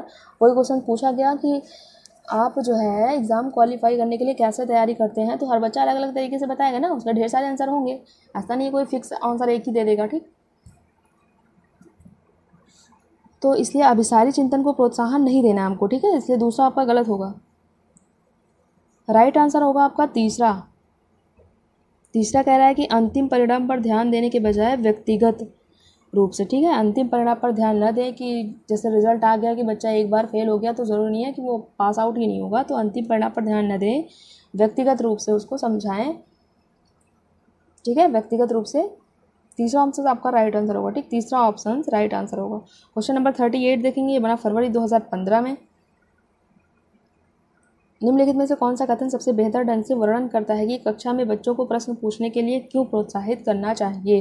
कक्षा में बच्चों को प्रश्न पूछने के लिए क्यों प्रोत्साहित करना चाहिए, ये हमको बताना है। पहला ऑप्शन दे रखा है, बच्चे प्रश्नों की जिज्ञासा को बढ़ाते हैं।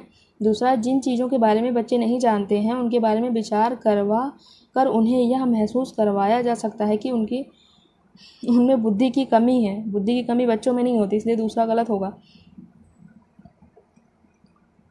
तीसरा कह रहा है, प्रश्न अन्योन्य क्रिया के द्वारा अधिगम को आगे बढ़ाते हैं तथा संकल्पनात्मक स्पष्टता की दिशा में बढ़ते हैं। बिल्कुल तीसरा ऑप्शन आपका राइट आंसर होगा।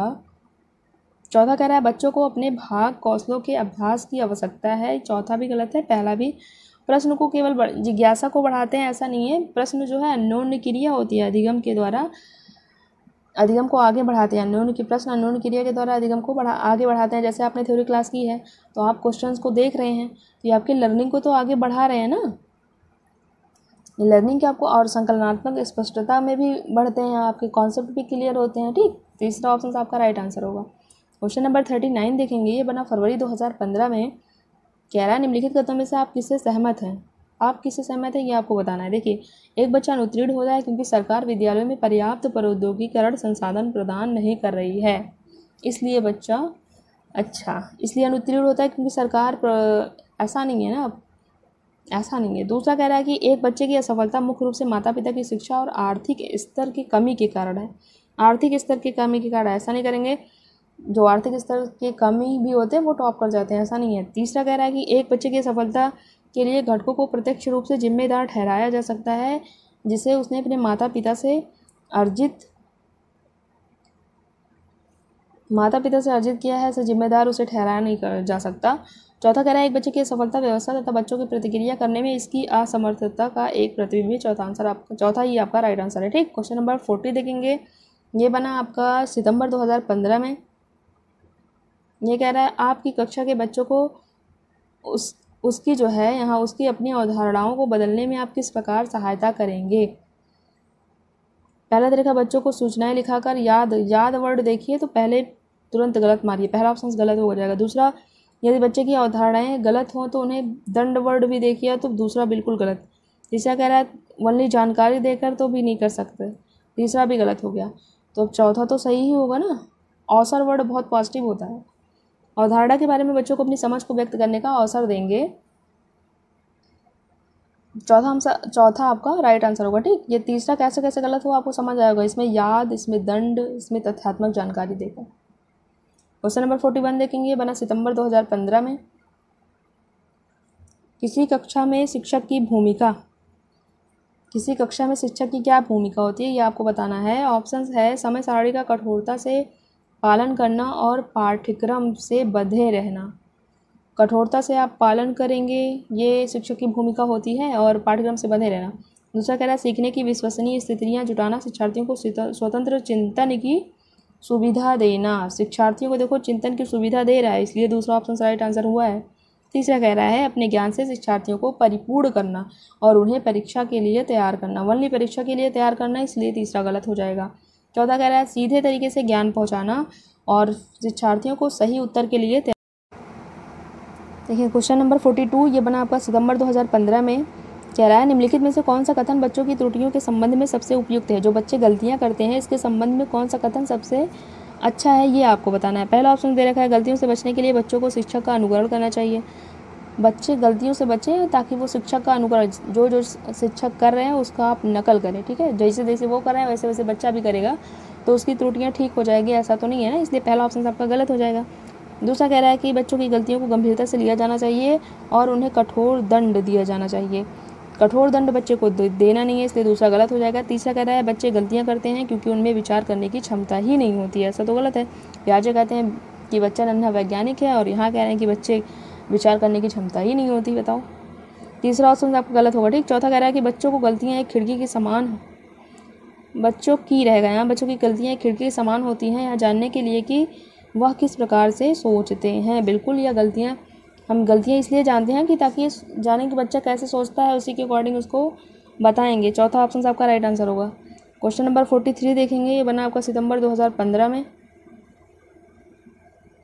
बच्चों को अपने अनुभव में प्रयास करने के लिए, हेतु मीन्स के लिए होता है, के लिए प्रोत्साहित करने के लिए शिक्षक को किसकी आवश्यकता होती है।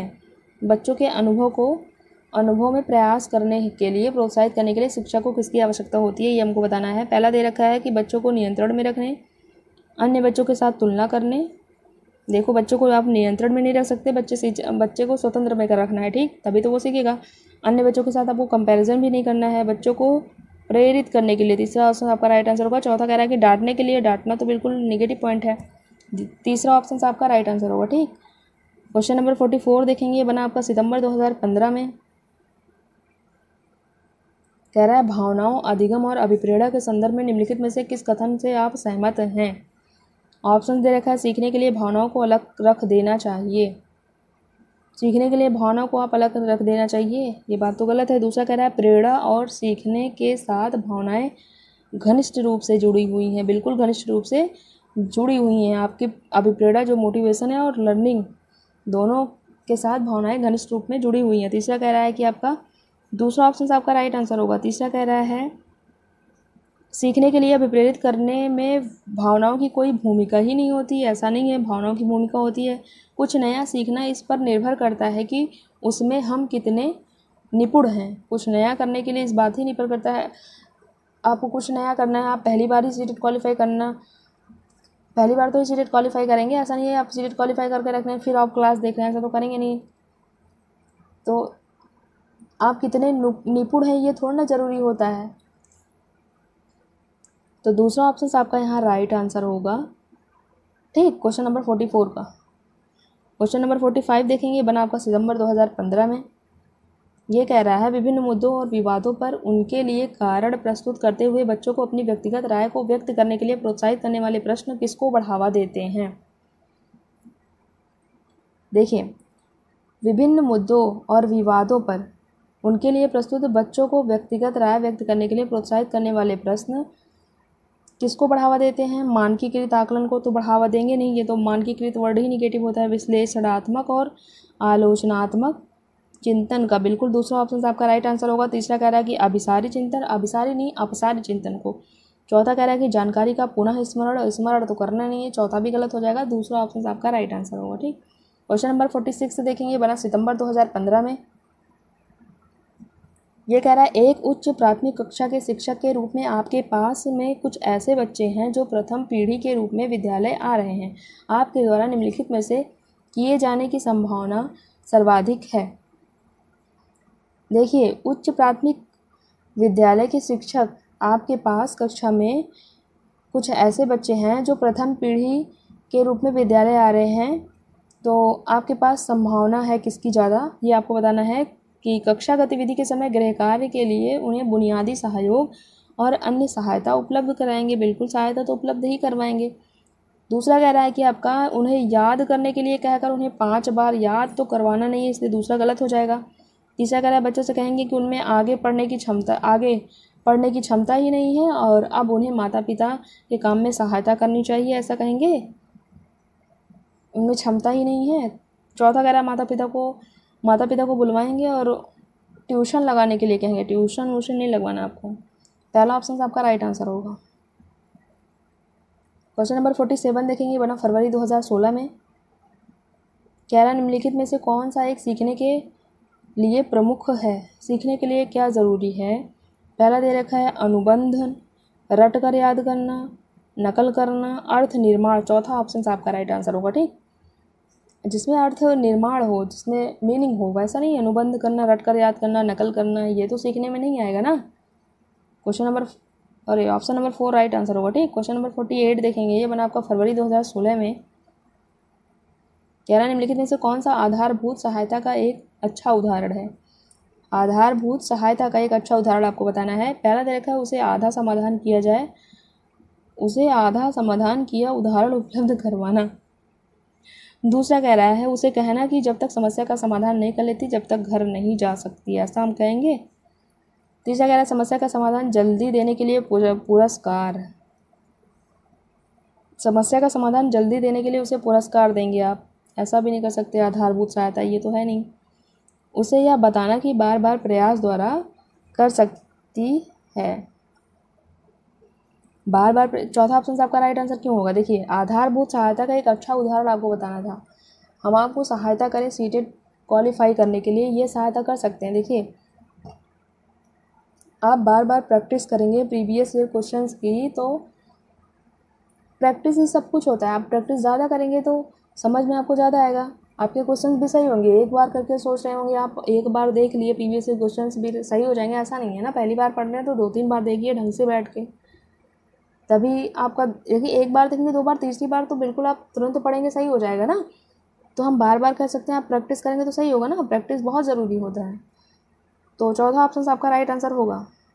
ऑप्शन को ऐसे आप रिलेट कर लीजिए अपने आप से या बच्चों से। देखिए, क्वेश्चन नंबर 49 देखेंगे, बना फरवरी 2016 में। ये कह रहा है कि आजकल बच्चों की गलत धारणाओं को वैकल्पिक धारणाएं कहने की प्रवृत्ति इसे कहा जा सकता है। बच्चों की गलत धारणा को वैकल्पिक धारणाएं कहने की प्रवृत्ति है, इसे क्या कहा जा सकता है? पहला ऑप्शन है बच्चों की गलतियों की व्याख्या के लिए मनोहारी शब्दों का प्रयोग करना। ये मनोहारी शब्द क्या होता है भाई? दूसरा कह रहा है बच्चों को उनकी सोच में प्रौढ़ों के समान मानना। बच्चों की समझ को सूक्ष्म भेद करना और उनका अपने सीखने के प्रति निष्क्रिय रहना। निष्क्रिय तो रहना ही नहीं है।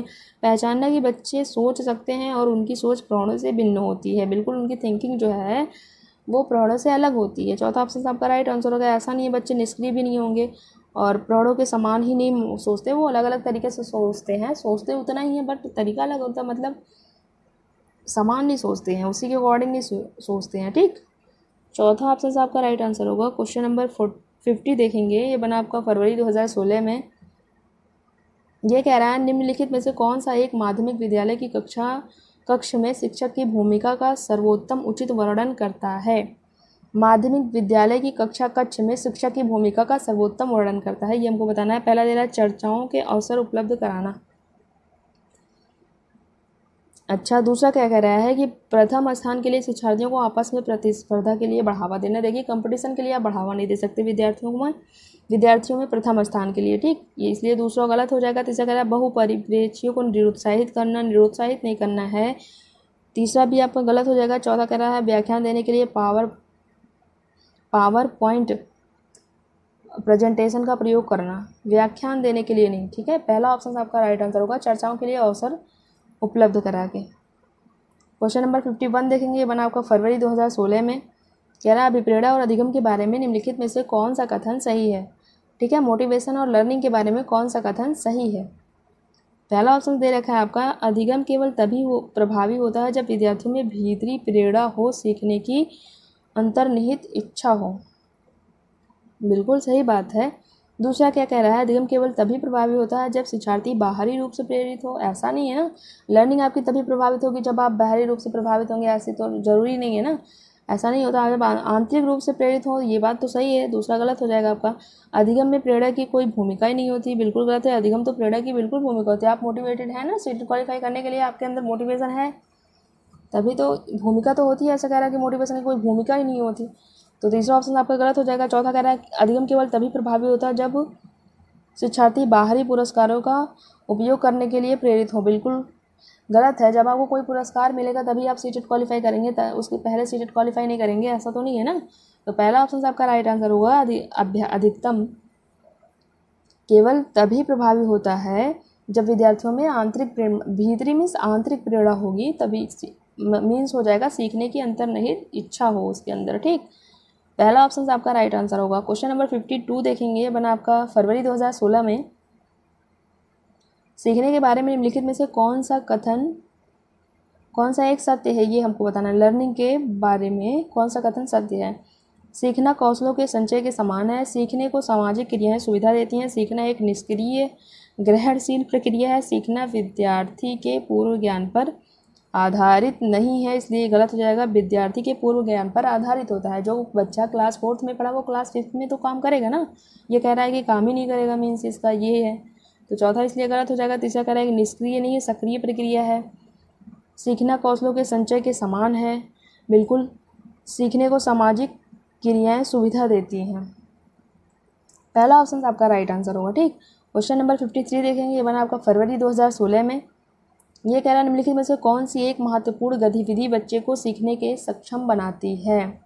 कौन सी गतिविधि है जो बच्चों को सीखने के लिए सक्षम बनाती है। पहला ऑप्शन दे रखा है आपका व्याख्यान, निर्देश, पुरस्कार, संवाद। चौथा ऑप्शन आपका राइट आंसर होगा। क्यों? संवाद में बच्चे आपस में बातचीत करेंगे ना, तो ये बच्चे के सीखने के लिए सक्षम बनाएगी बच्चों को। ठीक, और व्याख्यान के अकॉर्डिंग, निर्देश के अकॉर्डिंग, ओनली पुरस्कार के अकॉर्डिंग सक्षम नहीं बनाएगी। क्वेश्चन नंबर 54 देखेंगे। ये बना आपका सितंबर 2016 में। ये कह रहा है निम्नलिखित में से कौन सा अधिगम के अवलोकन को उजागर करता है। कौन सा अधिगम के अवलोकन को उजागर करता है, ये हमको बताना है। पहला ऑप्शन दे रखा है आपका शिक्षक मानक उत्तरों से विद्यार्थियों के उत्तरों की तुलना करके उनका आकलन करता है। देखो, तुलना नहीं करना, तुलना वर्ड ही निगेटिव है। दूसरा क्या कह रहा है कि शिक्षक विद्यार्थियों की चिंतन प्रक्रियाओं पर ध्यान देने के अलावा उनकी अवधारणात्मक समझ का भी आकलन करता है। अच्छा, दूसरा ही सही होगा। तीसरा कह रहा है कि शिक्षण पाठ्य पुस्तकों में दी गई जानकारी के आधार पर विद्यार्थियों का आकलन करता है। देखो, जो पाठ्य पुस्तक में जानकारी दी गई है उसी के अकॉर्डिंग उसका आकलन करता है, ये बात तो गलत है। चौथा कह रहा है शिक्षक किसी विद्यार्थी के निष्पादन का आकलन दूसरे के निष्पादन की तुलना में करता है। देखो, तुलना नहीं करना है, किसी विद्यार्थी के आकलन दूसरे विद्यार्थी के निष्पादन का आकलन तुलना में करते हैं, तो ये बात तो गलत है। ठीक, दूसरा ऑप्शन आपका राइट आंसर होगा। क्वेश्चन नंबर 55 देखेंगे। ये बना आपका सितंबर 2016 में। विद्यार्थियों को स्वतंत्र रूप से चिंतन करने तथा प्रभावी शिक्षार्थी बनने में सक्षम बनाने हेतु तो शिक्षक के लिए यह महत्वपूर्ण है। शिक्षक के लिए क्या महत्वपूर्ण है? विद्यार्थियों को स्वतंत्र चिंतन करने के लिए प्रभावी। पहला ऑप्शन दे रखा है आपको विद्यार्थियों को सिखाना कि किस प्रकार से अधिगम का अनुवीक्षण करें। दूसरा दे रखा है विद्यार्थियों के द्वारा प्राप्त की गई प्रत्येक सफलता के लिए उन्हें पुरस्कार देना। बिल्कुल दूसरा गलत हो जाएगा। छोटी छोटी इकाइयों या खंडों में जानकारी प्रदान करना। चौथा कह रहा है एक संगठित तरीके से जानकारी को प्रस्तुत करना ताकि पुनः स्मरण की वजह से। ये चौथा गलत हो जाएगा। पहला ऑप्शन सी आपका राइट आंसर होगा। ठीक, क्वेश्चन नंबर 56 देखेंगे। बना आपका सितंबर 2016 में। ये कह रहा है यदि कोई शिक्षिका चाहे कि उसके विद्यार्थी समस्या समाधान कौशल प्राप्त कर लें तो विद्यार्थियों को ऐसे क्रियाकलापों में लगाना चाहिए जिनमें क्या हो, ये हमको बताना। पहला ऑप्शन दे रखा है प्रतिस्मरण, रटना और समझना। देखो, रटने को तो बिल्कुल पहला ऑप्शन गलत हो जाएगा। बहुविकल्पीय प्रश्न स्तरीय के कार्यपत्रक, ड्रिल और अभ्यास पे भी नहीं जाना है। चौथा ऑप्शन आपका राइट आंसर होगा पूछना, तर्क करना और निर्णय करना। देखिए, बच्चा यहाँ ज़्यादा एक्टिव होगा, पूछेगा किसी से, तर्क करेगा, सोचेगा, निर्णय लेगा। ठीक, तो चौथा ऑप्शन आपका राइट आंसर होगा। क्वेश्चन नंबर 57 देखेंगे। ये बना आपका सितंबर 2016 में। कह रहा है कक्षा कक्ष पहुँचने वाली बच्चों की भोली अवधारणा को जानना। जो बच्चों की अवधारणा है उसको जानने में शिक्षक को क्या हेल्प होगी, ये बताना है। पहला, शिक्षक के किसी उद्देश्य की पूर्ति नहीं करता है ना, क्यों नहीं करता, पहला गलत हो जाएगा। दूसरा कह रहा है शिक्षक के हौसलों को पस्त कर देता है क्योंकि इससे उसका कार्यभार बढ़ता है, ऐसा भी नहीं है। तीसरा कह रहा है शिक्षक के लिए अपने शिक्षण को अधिक सार्थक बनाने की योजना बनाने में सहायक होता है। बिल्कुल सहायक ही होता है, सहायक होता। देखो, आप बच्चे की अवधारणा कॉन्सेप्ट को जानेंगे कि हाँ बच्चे कहाँ नहीं सीख रहे हैं, कहाँ उसको बताना है, क्या बताना है, तो ये शिक्षक के जो है उसकी योजना वैसे बनाएगा ना, उसकी योजना में तो सहायता करेगा ना, उसी के अकॉर्डिंग फिर इसको पढ़ाएगा।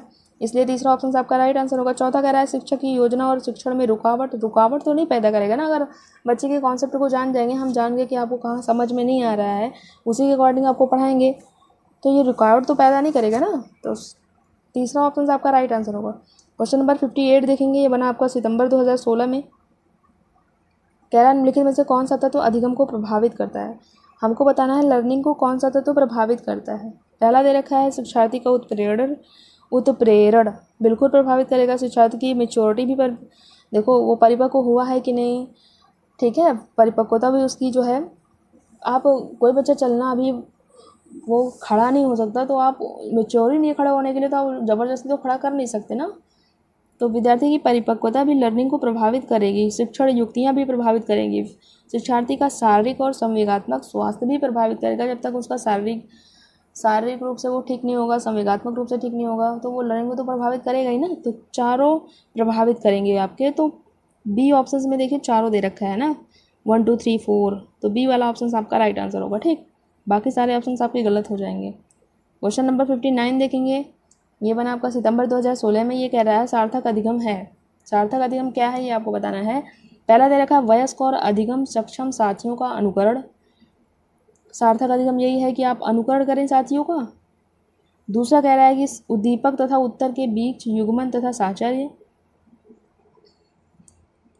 ये उद्दीपक तथा उत्तर के बीच युग्मन और साहचर्य आपको नहीं करना। दी गई सूचना का निष्क्रिय ग्रहण भी नहीं करना आपको। यहाँ सक्रिय वर्ड होता तो बिल्कुल हो सकती थी बात। चौथा कह रहा है निजी अनुभव से ज्ञान की संरचनाओं का सक्रिय निर्माण। बिल्कुल चौथा ऑप्शन आपका राइट आंसर हो जाएगा। सार्थक अधिगम यही होगा आपका। क्वेश्चन नंबर 60 देखेंगे। ये बना आपका सितंबर 2016 में। ये कह रहा है विद्यार्थियों में प्रभावशाली अधिगम के लिए निम्नलिखित में से कौन सा शिक्षक के प्रारंभिक कार्यों में से एक नहीं है। कह रहा है प्रभावशाली लर्निंग के लिए, ठीक है, प्रभावशाली अधिगम के लिए हमको बताना है कि शिक्षक के प्रारंभिक कार्यों में से कौन सा एक नहीं है। विद्यार्थियों के उन अवधारणाओं को जानना जिन्हें लेकर वे कक्षा में आते हैं, ये तो है, हमको बताना है कौन सा नहीं है। दूसरा कह रहा है कि विद्यार्थियों को उपदेशात्मक विधि से सूचना प्रदान करना। बच्चों को यह सिखाना कि वह अधिगम के प्रयासों को कैसे देख और सुधार सकते हैं। और विद्यार्थियों से उच्चतर स्तर के प्रश्नों के उत्तर की अपेक्षा करना। देखिए उच्च स्तर के जो क्वेश्चंस होते हैं उसके उत्तर की अपेक्षा करना, उम्मीद तो कर ही सकते हैं ना हम। और ये कह रहा है प्रयासों को कैसे सुधार सकते हैं, ये भी सही है। ये केवल उपदेशात्मक से सूचना प्रदान करेंगे आप। तो दूसरा ऑप्शन आपका ही गलत है, क्योंकि पूछा ही गलत है, इसलिए गलत वाला ही सही होगा। ठीक, क्वेश्चन नंबर 61 देखेंगे। ये बना आपका दिसंबर 2018 में। विविध अधिगमकर्ताओं के लिए सुगम्य स्वरूपों में शिक्षण अधिगम सामग्रियां प्रदान करने का तात्पर्य है। यहाँ सामग्रियां गलत लिखा है, ठीक है, आप सही कर लीजिएगा, छोटी की मात्रा रहेगा, ठीक है, सामग्रियां रहेगा। देखिए ऑप्शंस कह रहा है सार्वभौमिक समावेशी शिक्षा के नैतिक विचार। देखो इसको क्वेश्चन आपने समझा। कह रहा है क्वेश्चन विविध अधिगमकर्ताओं, जो अनेक तरह के जो विद्यार्थी होते हैं, उनके सुगम स्वरूपों में शिक्षण अधिगम सामग्रियां प्रदान करने का तात्पर्य क्या है, ये हमको बताना है। पहला ऑप्शन दे रखा सार्वभौमिक समावेशी शिक्षा के नैतिक विचार, शिक्षण व्यावसायिकता की सार्वभौमिक संहिता, शिक्षण के सार्वभौमिक मानववादी दृष्टिकोण, अधिगम की सार्वभौमिक संरचना। चौथा ऑप्शन आपका राइट आंसर होगा। अधिगम की लर्निंग की जो है। क्वेश्चन नंबर 62 देखेंगे। ये बना आपका जुलाई 2019 में। ये कह रहा है एक शिक्षक को विद्यार्थियों को निर्धारित करने के लिए प्रोत्साहित करना चाहिए बजाय के। शिक्षक को विद्यार्थियों को प्रोत्साहित करने के लिए देखिए करना चाहिए इसमें बताना है, इसमें बजाय के बताना है, जो निगेटिव है वो इसमें रखना है। ठीक, तो विद्यार्थियों को प्रोत्साहित करने के लिए, निर्धारित करने के लिए प्रोत्साहित करना चाहिए। क्या निर्धारित करने के लिए प्रोत्साहित करना चाहिए? प्रदर्शन लक्ष्य तो निर्धारित करेंगे नहीं उसका, केवल दिखाने के लिए लक्ष्य। असफलता से बचने के लिए ये भी लक्ष्य निर्धारित नहीं करेंगे आप, और अंक लाने के लिए लक्ष्य भी नहीं निर्धारित करना हमको। फिर चौथा दे रखा है अधिगम लक्ष्य। बिल्कुल लर्निंग के लिए जो लक्ष्य है आपका, सीटेट क्वालिफाई करने सीखने के लिए जो आपका लक्ष्य है, ये हमको प्रोत्साहित करना चाहिए बजाय कि केवल प्रदर्शन लक्ष्य के। ठीक है, चौथा ऑप्शन आपका राइट आंसर हो जाएगा यहाँ। ठीक, क्वेश्चन नंबर 63 देखेंगे। ये बना आपका जुलाई 2019 में। निम्नलिखित में से कौन सा अधिगम के सार्थक सरलीकरण के रूप में परिणित नहीं होता? देखिए आप ये वर्ड देख के परेशान ना हो, ये वाला क्वेश्चन हम नहीं कर पाएंगे, तब भी आप कर लेंगे। देखें कह रहा निम्नलिखित में से कौन सा अधिगम के सार्थक सरलीकरण के रूप में, ये वर्ड ध्यान दीजिए, नहीं वर्ड आप, ठीक है, नहीं होता है। अधिगम के सार्थक सरलीकरण के रूप में नहीं होता है। ठीक है, ये बताना आपको। पहला दे रखा है दोहराने एवं स्मरण करने को बढ़ावा देना। देखिए आप दोहराने और याद करने को तो बढ़ावा दे नहीं सकते, इसलिए पहला ऑप्शन गलत हो जाएगा। हमसे पूछा ही गलत था, इसलिए गलत वाला ही सही हो जाएगा। ठीक, और ये कह रहा है कि उदाहरण एवं गैर उदाहरण तो देना ही चाहिए, और ये कह रहा है एक समस्या पर अनेक तरीकों से विचार करने के लिए प्रोत्साहित करना भी चाहिए, ये भी सही बात है। हमसे पूछा गलत था, इसलिए सही वाला हम नहीं बताएंगे। और चौथा कह रहा है कि पहले से विद्वान, यहाँ विद्वान नहीं रहेगा विद्यमान रहेगा, पहले से विद्यमान ज्ञान से नए ज्ञान को जोड़ना। ठीक है, ये भी सही बात है। तो हमसे पूछा गलत है, इसलिए गलत वाला ये आपका सही हो जाएगा। ठीक, क्वेश्चन नंबर 64 देखेंगे, बना आपका जुलाई 2019 में।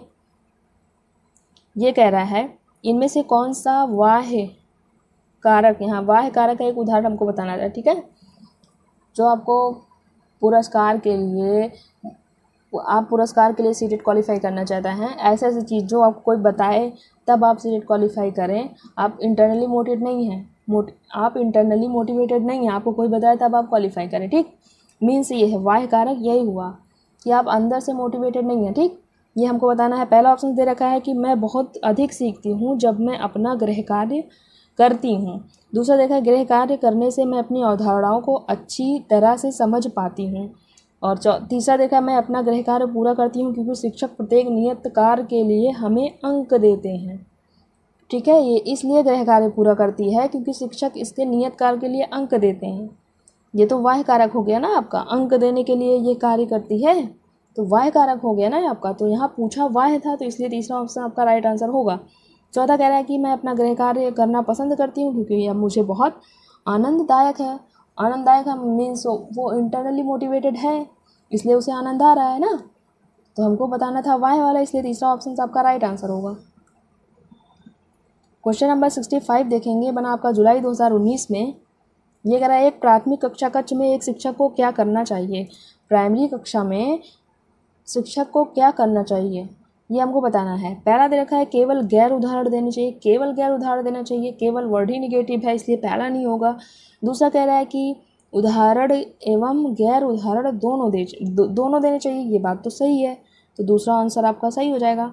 तीसरा कह रहा है कि उदाहरण या गैर उदाहरण दोनों नहीं देने चाहिए, ये यहाँ नहीं लगा दिया है, तो ये तीसरा तो गलत हो जाएगा ना, दोनों देना चाहिए। केवल उदाहरण देने चाहिए, ये बात भी गलत है। ज़्यादा आपका इसमें सब बात आ जा रही है उदाहरण और गैर उदाहरण। जैसे कि कोई टॉपिक है तो आप उस टॉपिक के लिए एग्जांपल बता सकते हैं जो उस बुक में दिया है, और एक एग्जांपल आप उसके वास्तविक जीवन से जो वो रिलेट कर पाए बाहरी जीवन से ना। गैर उदाहरण बाहर से भी उसको बता सकते हैं ताकि उसको जल्दी समझ आ सकता है ना।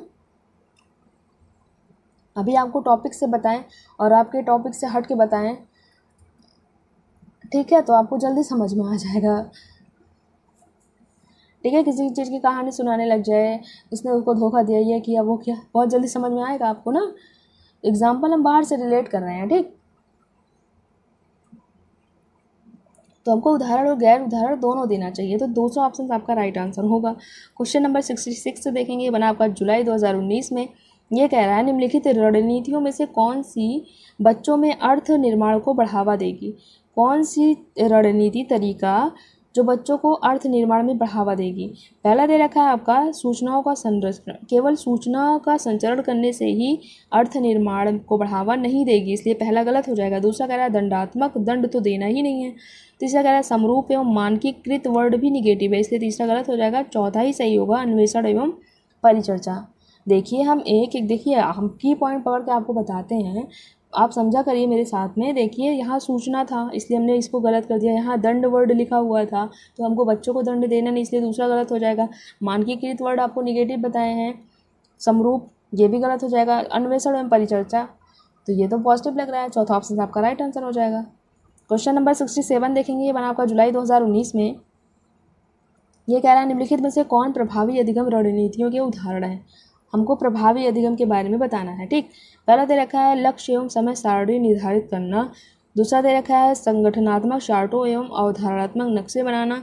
उदाहरण एवं गैर उदाहरण के बारे में सोचना, हम उम्र साथी को समझाना, स्वयं से प्रश्न करना। देखो इसमें जो है प्रभावी अधिगम के लिए हमको पाँचों जरूरी है, ठीक, सब जरूरी है, इसमें कोई निगेटिव पॉइंट नहीं है ना, तो इसलिए हमको सब जरूरी है। तो इसमें सब होगा, तो तीसरा ऑप्शन देख रहे हैं आप 1 2 3 4 5, इसमें सब आ जाएगा, तीसरा ऑप्शन आपका राइट आंसर हो जाएगा, ठीक। देखो लक्ष्य भी चाहिए और अवधारणा का नक्शा भी चाहिए आपको, ठीक है, कॉन्सेप्ट का। उदाहरण और गैर उदाहरण के बारे में भी आपको सोचना चाहिए, हम उम्र के साथ भी समझाना चाहिए हम उम्र को, ठीक है, स्वयं से भी प्रश्न करना चाहिए, तो 5 आ जाएगा आपका। क्वेश्चन नंबर 68 देखेंगे, ये बना आपका जुलाई 2019 में। कह रहा है अपनी कक्षा में सहयोगात्मक अधिगम का प्रयोग करते समय एक शिक्षक की भूमिका किस प्रकार की होती है। आप अपनी कक्षा में सहयोगात्मक अधिगम क्या होता है? सहयोगात्मक, देखिए वर्ड से आप मीनिंग निकाल सकते हैं। सहयोगात्मक मीन्स क्या हो जाएगा? सहयोग, अधिगम मीन्स लर्निंग। तो आप सीखने में सहयोग, ठीक है, जो सीखने में सहयोग करेंगे जहाँ सब आपस में, का प्रयोग करते समय एक शिक्षक की किस प्रकार की भूमिका होती है, ये आपको बताना है। पहला ऑप्शन दे रखा है कक्षा को छोड़ देना तथा बच्चों को स्वयं कार्य देना। कक्षा को छोड़ देना, ये तो गलत बात है। दूसरा कह रहा है कि सहयोगात्मक होना तथा प्रत्येक समूह की निगरानी करना। तो तीसरा कह रहा है उस समूह का सहयोग करना जिनमें होनहार एवं प्रतिभाशाली बच्चे हों। ऐसा भी नहीं कर सकते ना,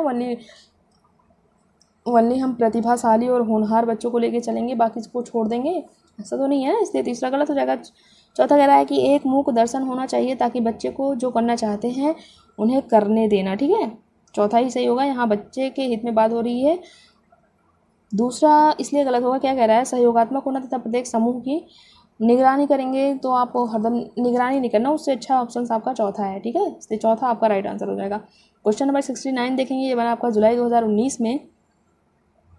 कह रहा है कि बच्चों की गलतियाँ एवं भ्रांत धारणाएं, भ्रांत मीन्स गलतियाँ, बच्चों की गलतियाँ एवं भ्रांतियाँ धारणाएं क्या हैं, ये बताना आपका। जो बच्चे गलतियाँ करते हैं, देखो गलती से फिर क्वेश्चन बना है 2019 में। पहला ऑप्शन है आपका शिक्षण अधिगम प्रक्रिया के लिए रुकावट है, रुकावट एवं विघ्न है, तो रुकावट तो नहीं है ना बच्चों की गलतियाँ। दूसरा कह रहा है शिक्षण अधिगम प्रक्रिया में अनदेखी करनी चाहिए। आप अनदेखी कर देंगे उनकी त्रुटि को, तो वो आगे कैसे सीखेंगे जब पीछे का ही कॉन्सेप्ट नहीं क्लियर होगा। तो थ्योरी क्लास आप नहीं देखे हैं तो आप पीवाई को कैसे लगाएंगे। तीसरा कह रहा है आपका वो सूचित करती हैं कि बच्चों की क्षमताएं वयस्कों की तुलना में बहुत निम्न स्तर हैं। क्या है? बच्चों की क्षमताएं वयस्कों की तुलना में निम्न स्तर है, निम्न स्तर नहीं है। चौथा है शिक्षण अधिगम प्रक्रिया में एक महत्वपूर्ण कदम है, बिल्कुल एक महत्वपूर्ण कदम है। भ्रांतियां आपका एक महत्वपूर्ण कदम है। ठीक है, उनकी गलतियों को नेगेटिव नहीं लेना आपको। क्वेश्चन नंबर 70 देखेंगे, ये बना आपका दिसंबर 2019 में। ये कह रहा है निम्नलिखित में से कौन सा कार्य कक्षा में सार्थक अधिगम का पक्ष लेता है? सार्थक अधिगम का पक्ष आपको बताना है। पहला ऑप्शन दे रखा है निर्देश के लिए केवल व्याख्यान विधि को अपनाना, केवल व्याख्यान का अपना के आप शिक्षण अधिगम, जो आपके शिक्षण करने का तरीका है वो बेहतर नहीं हो सकता। दूसरा कह रहा है कि विषय वस्तु तथा बच्चों के संपूर्ण कुशल एवं क्षेत्र अधिगम के प्रति सच्चा सरोकार रखना, सच्चा सरोकार तो रखना ही चाहिए। दूसरा क्या कह रहा है बच्चों को पढ़ने के लिए प्रेरित करने हेतु परीक्षणों की संख्या को बढ़ाना। वनली आप बार बार परीक्षा कराते रहेंगे तो सार्थक अधिगम का पक्ष हो जाएगा? नहीं होगा ना, इसलिए तीसरा आपका गलत हो जाएगा। चौथा कह रहा है बच्चों को पढ़ने के लिए प्रेरित करने हेतु पुरस्कार। देखिए पुरस्कार को बढ़ावा देना, हम तुरंत गलत कर दिए। देखो हम कहाँ गलत कर रहे हैं ये आप देख सकते हैं, और आपको बताते भी हैं। यहाँ पुरस्कार देखे गलत कर दिए, यहाँ परीक्षण देखे गलत कर दिए। ठीक है, ऐसे ऐसे वर्ड पकड़ के आप भी ऑप्शन को लगा सकते हैं। जल्दी जल्दी आप एक बार दोबारा से वीडियो देखेंगे, जब तक हम क्वेश्चन पढ़ा करें तब तक आप पढ़ के जल्दी से आंसर दे दीजिए। ठीक है, तो इससे आपका जो है वो होगा ना, अगर मोटिवेशन लेवल अगर आप एक क्वेश्चन कर देंगे तो आपको वो होगा। अगर आप 50 में से 30 क्वेश्चन कर रहे हैं, कभी 20 करेंगे कभी 30 करेंगे, तो मोटिवेशन आपका हाई होगा ना, फिर करने का मन भी करेगा। तो ऐसे हम जो बताएंगे वही करते चले जाएंगे, बाद में लगाएंगे नहीं आएगा। क्वेश्चन नंबर 71 देखेंगे, बना आपका दिसंबर 2019 में। ये कह रहा है कि निम्नलिखित में से कौन से शिक्षण अधिगम के लिए एक प्रभावशाली शिक्षण प्रणाली नहीं है? ठीक है, कौन सी प्रभावशाली शिक्षण प्रणाली नहीं है आपको बताना है लर्निंग में। ठीक है, प्रभावशाली कौन सा तरीका नहीं है पढ़ाने का सही से, वो हमको बताना है। संवाद एवं परिचर्चा तो प्रभावशाली है। दिए गए ज्ञान को दोहराने पर ध्यान केंद्रित करना, अच्छा। बच्चों को अंतर्दृष्टि के द्वारा अनुमान लगाने के लिए प्रोत्साहित करना, हमको नहीं बताना है। ठीक है, ये सब तो करना ही चाहिए, ये भी करना चाहिए। प्रयोग एवं पर्यवेक्षण, देखो आपका आंसर की में ये वाला ऑप्शन माना हुआ है, पता नहीं कैसे बुक में दिया हुआ है ऐसे, बट मेरे हिसाब से दूसरा ऑप्शन होगा आपका। ठीक है, और प्रयोग एवं पर्यवेक्षण दे रखा है। ठीक है, क्वेश्चन नंबर 72 देखेंगे, ये बना आपका दिसंबर 2019 में। कह रहा है निम्नलिखित में से क्या ज्ञान के सार्थक संरचना की प्रक्रिया का एक महत्वपूर्ण पहलू है? ज्ञान के सार्थक संरचना की प्रक्रिया का एक महत्वपूर्ण पहलू आपको बताना है। पुरस्कार एवं दंड, पुरस्कार एवं दंड तो होगा नहीं महत्वपूर्ण ज्ञान के सार्थक संरचना की प्रक्रिया। ठीक है, उद्दीपन प्रक्रिया संबंध ये भी नहीं होगा। सामाजिक पारस्परिक क्रिया ये होगा। लगातार अभ्यास, बार बार रट्टा स्मरण याद करना, ये इसलिए गलत हो जाएगा। ठीक है, तीसरा ऑप्शन आपका राइट आंसर होगा। क्वेश्चन नंबर 73 देखेंगे, बना आपका दिसंबर 2019 में। देखिए हमने ज़्यादा क्वेश्चंस नहीं लिए हैं। अब आपके सेक्शन 2019 में इतने क्वेश्चन 7 क्वेश्चन बने हैं, उसके बाद हम 2021 में देखेंगे ना, 18 में देखें तो क्वेश्चन ज़्यादा बने हुए हैं। मोटिवेशन और लर्निंग चैप्टर ही हमने आपको बताया हुआ है, ये बहुत इंपॉर्टेंट चैप्टर है। आपके 5 क्वेश्चन दे जाएंगे, क्योंकि आपको पता ही होगा कि CDP में टोटल 30 क्वेश्चन आते हैं, जिसमें से 7 क्वेश्चन तो आपको दे ही जाएंगे केवल लर्निंग और मोटिवेशन से। तो इम्पॉर्टेंट तो है चैप्टर ना, तो क्वेश्चन तो ज़्यादा होंगे ही ना। देखिए क्वेश्चन नंबर 73 आपका क्या कह रहा है, दिसंबर 2019 में बना, कह रहा है निम्नलिखित में से कौन से कारक अधिगम को प्रभावित करते हैं। लर्निंग को कौन प्रभावित करते हैं ये आपको बताना है। पहला दे रखा है विद्यार्थी की अभिरुचि। बिल्कुल अभिरुचि तो प्रभावित करेगी ही ना, जब तक उसका इंटरेस्ट ही नहीं होगा तो उसको लर्निंग को तो प्रभावित करेगी ही ना, प्रभावित तो करेगी ही, पहला तो प्रभावित करेगी। दूसरा कह रहा है विद्यार्थी का सामूहिक स्वास्थ्य, ये भी प्रभावित करेगा। शिक्षा शास्त्रीय रणनीतियाँ, ये भी प्रभावित करेगा। विद्यार्थी का सामाजिक एवं सांस्कृतिक संदर्भ, सारे प्रभावित करेंगे, इसलिए 1 2 3 4, ठीक है, दूसरा ऑप्शन आपका राइट आंसर होगा। क्वेश्चन नंबर 74 देखेंगे, बना आपका जनवरी 2021 में। देखिए ये क्या कह रहा है, कक्षा में अर्थपूर्ण अधिगम को प्रोत्साहित करने के लिए अध्यापिका को, अर्थपूर्ण अधिगम को प्रोत्साहित करने के लिए अध्यापिका को क्या करना चाहिए ये हमको बताना है, ठीक है। पहला क्या दे रखा है आपका, विद्यार्थी की सहायता करनी चाहिए कि मैं अपने मनोभाव और अभिप्रेरणा की, क्या है ये, अभिप्रेरणा को सुव्यवस्थित कर पाएँ। दूसरा दे रखा है विद्यार्थियों को उनके प्रदर्शन के आधार पर वर्गीकृत नहीं करना, नामांकित करके उनके योग्यता आधारित समूह बनाना। योग्यता आधारित आप समूह नहीं बनाएंगे, ठीक है, सबको साथ लेके चलना है, आपको वर्गीकृत नहीं करना है। पहला तो सही है।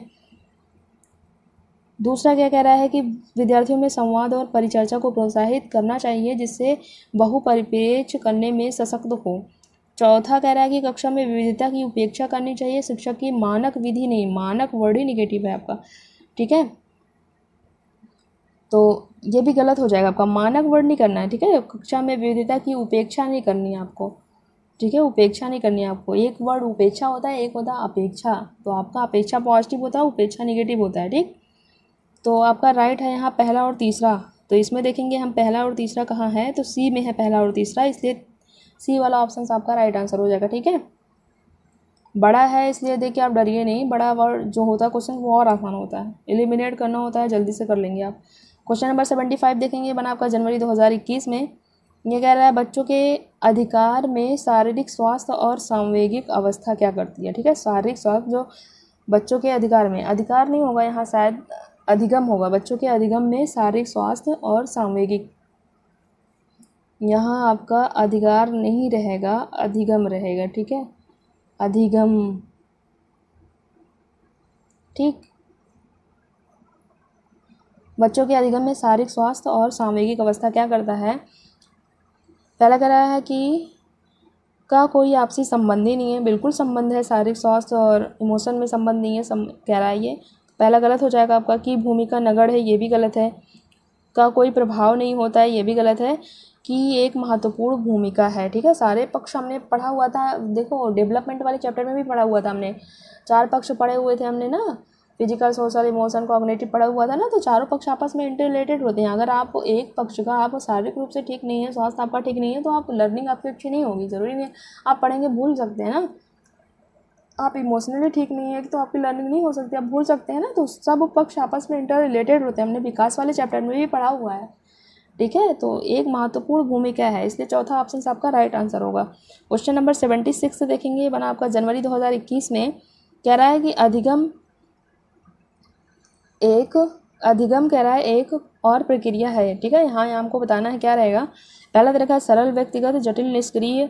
देखो सरल और व्यक्तिगत तो होगा नहीं अधिगम आपका, ठीक है। दूसरा कह रहा है जटिल और निष्क्रिय भी नहीं होगा। देखो कैसे एलिमिनेट कर रहे हैं हम, देखो निष्क्रिय नहीं होगा और रैखिक भी नहीं होता ना, ऐसा नहीं है आप अधिगम एक दिन में कर जाएंगे। अधिगम आपका डेली होता है, धीरे धीरे, मतलब रोज़ होता है, कभी आप ज़्यादा सीखते हैं, कभी आप कम सीखते हैं, ऐसा नहीं है एक ही दिन में आप गए और आपका अधिगम हो गया, ठीक है। तो रैखिक तो नहीं होगा, निष्क्रिय भी नहीं होता है। तीसरा ऑप्शन आपका दे रखा है अधिगम में जटिल, यहाँ जटिल रहेगा और यहाँ रहेगा आपका सक्रिय, ठीक है। अधिगम एक जटिल और सक्रिय प्रक्रिया है। सकते हैं, ये सब थ्योरी वाली क्लास में भी कर रखा है। ठीक, प्लीज़ आप पहले थ्योरी क्लास ज़रूर देखिए, उसके बाद ही PYQ लगाइएगा। क्वेश्चन नंबर 77 देखेंगे, ये बना आपका दिसंबर 2021 में। ये कह रहा है अधिगम हेतु एक प्रेरक वातावरण देने के लिए शिक्षक को, लर्निंग के लिए जो है एक प्रेरक वातावरण देने के लिए शिक्षक को क्या करना चाहिए। पहला दे रखा है आपका, यह मानना चाहिए कि भावनात्मक और संज्ञानात्मक पहलुओं में कोई संबंध नहीं है। अभी इसके पहले ही आपको समझाया हमने कि संज्ञानात्मक और भावनात्मक ये सब आपस में इंटर रिलेटेड हैं, आपस में अंतर संबंधित हैं। यहाँ कह रहा है कि अंतर संबंधित ही नहीं है, इससे पहला गलत हो जाएगा। दूसरा कह रहा है संज्ञानात्मक पहलुओं पर ध्यान देना चाहिए और विद्यार्थियों की भावनाओं की उपेक्षा नहीं करनी चाहिए। भाई उपेक्षा नहीं कर सकते आप। तीसरा कह रहा है कि देखो यहाँ उपेक्षा वर्ड की वजह से हमने दूसरा गलत काटा है। तीसरा क्या कह रहा है आपका, यह मानना चाहिए कि भावनात्मक और संज्ञानात्मक पहलू एक दूसरे को प्रभावित करते हैं। बिल्कुल एक दूसरे को तो प्रभावित करते ही है ना, मानना ही चाहिए भावनात्मक संज्ञानात्मक पहलू एक दूसरे को प्रभावित तो करते ही हैं। चौथा कह रहा है कि विद्यार्थियों की भावनाओं पर ध्यान केंद्रित करना चाहिए और संज्ञानात्मक पहलुओं की उपेक्षा, देखो उपेक्षा नहीं करनी है आपको। चौथा भी गलत हो जाएगा, तीसरा आपका सही हो जाएगा। ठीक, केवल इसी से सही हो जाएगा अगर आपको इतना ही पता होगा कि सारे पक्ष आपस में इंटर रिलेटेड होते हैं। आपने अगर विकास वाला चैप्टर भी पढ़ा होगा तो उसमें हमने बताया हुआ है कि सारे पक्ष आपस में इंटर रिलेटेड होते हैं। ठीक है, तो तीसरा ऑप्शन आपका राइट आंसर होगा। क्वेश्चन नंबर 78 देखेंगे, ये बना आपका दिसंबर 2021 में। कह रहा बच्चे की पढ़ाई के लिए आंतरिक रूप से अभिप्रेरित होते हैं जब, बच्चे पढ़ाई के लिए कब आंतरिक रूप से अभिप्रेरित होते हैं ये आपको बताना है। पहला ऑप्शन दे रखा है आपका, दंड और पुरस्कार पर बल दिया जाता है। जब बच्चा इंटरनली मोटिवेटेड है तो उसको दंड और पुरस्कार की कोई ज़रूरत नहीं है। दंड और पुरस्कार की कब ज़रूरत पड़ेगी, जब बाह्य रूप से वो मोटिवेटेड होगा। ठीक, इसलिए पहला आपका गलत होगा। दूसरा कह रहा है पठन, यहाँ पाठन लिख रखा है, यहाँ देखो कोई एरर हुआ है। मैं केवल स्मृति और पुनरावृत्ति, देखो केवल याद और दोहराने पर जोर नहीं दिया जाता। आप आंतरिक रूप से विपरीत हैं तो आपको स्मृति और पुनरावृत्ति पर जोर नहीं दिया जाता। तो तीसरा कह रहा है कि उनका शैक्षणिक वातावरण उनमें अपनत्व का भाव उनकी क्रिया शक्ति में तीव्रता लाता है।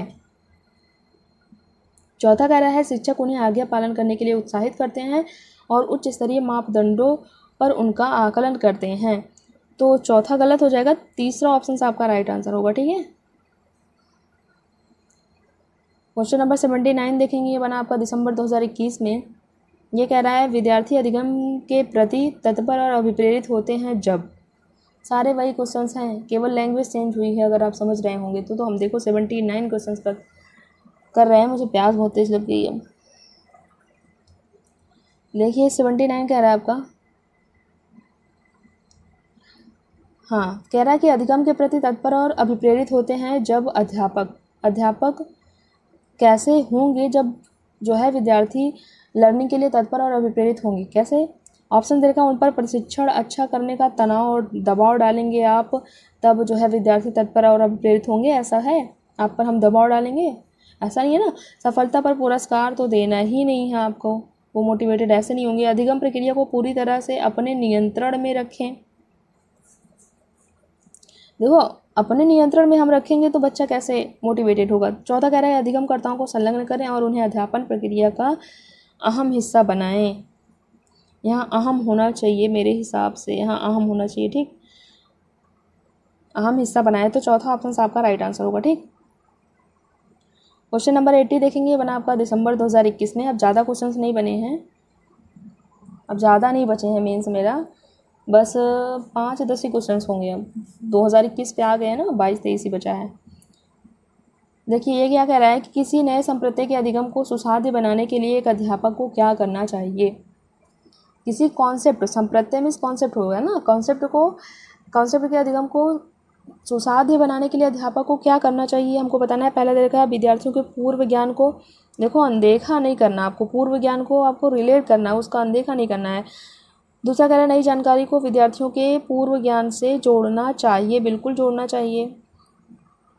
तीसरा कह रहा है विद्यार्थियों के सामाजिक सांस्कृतिक संदर्भ को अनदेखा करना चाहिए, बिल्कुल अनदेखा नहीं करना चाहिए। यहाँ अनदेखा करना कह रहा है ना, नहीं करना चाहिए। चौथा कह रहा है जानकारी को संबंधित करों में प्रस्तुत करना चाहिए, ऐसा भी नहीं है। दूसरा ऑप्शन आपका राइट आंसर होगा। ये पहले भी आ चुका है, इसके पहले भी हमने क्वेश्चंस कर रखे हैं कि नई जानकारी को जो हम बताएं, किसी चीज़ को नया कॉन्सेप्ट बताएं तो उसके पूर्व जानकारी को रिलेट करके बताएं, ठीक है। तो ये जो उसका कॉन्सेप्ट क्लियर होगा लर्निंग में, ठीक। तो दूसरा ऑप्शन आपका राइट आंसर होगा। क्वेश्चन नंबर 81 देखेंगे, ये बना आपका दिसंबर 2021 में। कह रहा है कि निम्न में से किस तरह का लक्ष्य निर्धारण विद्यार्थियों के अधिगम के लिए आंतरिक प्रेरणा देगा। आंतरिक प्रेरणा देगा, देखिए कौन सा, स्वनिर्देशित, अध्यापक निर्देशित, अभिभावक निर्देशित, सहपाठी निर्देशित। देखिए जब वो स्वनिर्देशित खुद से ही निर्देशित होगा तो उसका लक्ष्य निर्धारण जो है अधिगम के लिए आंतरिक प्रेरणा देगा ना खुद से। ये तो सारे जो है बताएंगे, अगर अध्यापक आपको कहेगा पढ़ने के लिए या अभिभावक कहेंगे, सहपाठी कहेंगे, तो ये वाय हो जाएगा ना, आंतरिक तो होगा नहीं। स्व तो जब होगा, हमने ये डिफिनेशन भी पढ़ा हुआ है, ठीक है। तो जब स्वनिर्देशित आंतरिक प्रेरणा तभी होगा जब वो स्वनिर्देशित होगा, ये सब तो वाय हो जाएंगे। पहला ऑप्शन आपका राइट आंसर होगा, ठीक।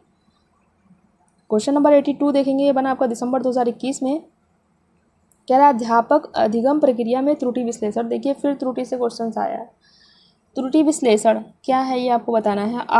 अप्रासंगिक है, केवल विद्यार्थियों के लिए प्रासंगिक है, केवल अध्यापकों के लिए प्रासंगिक है,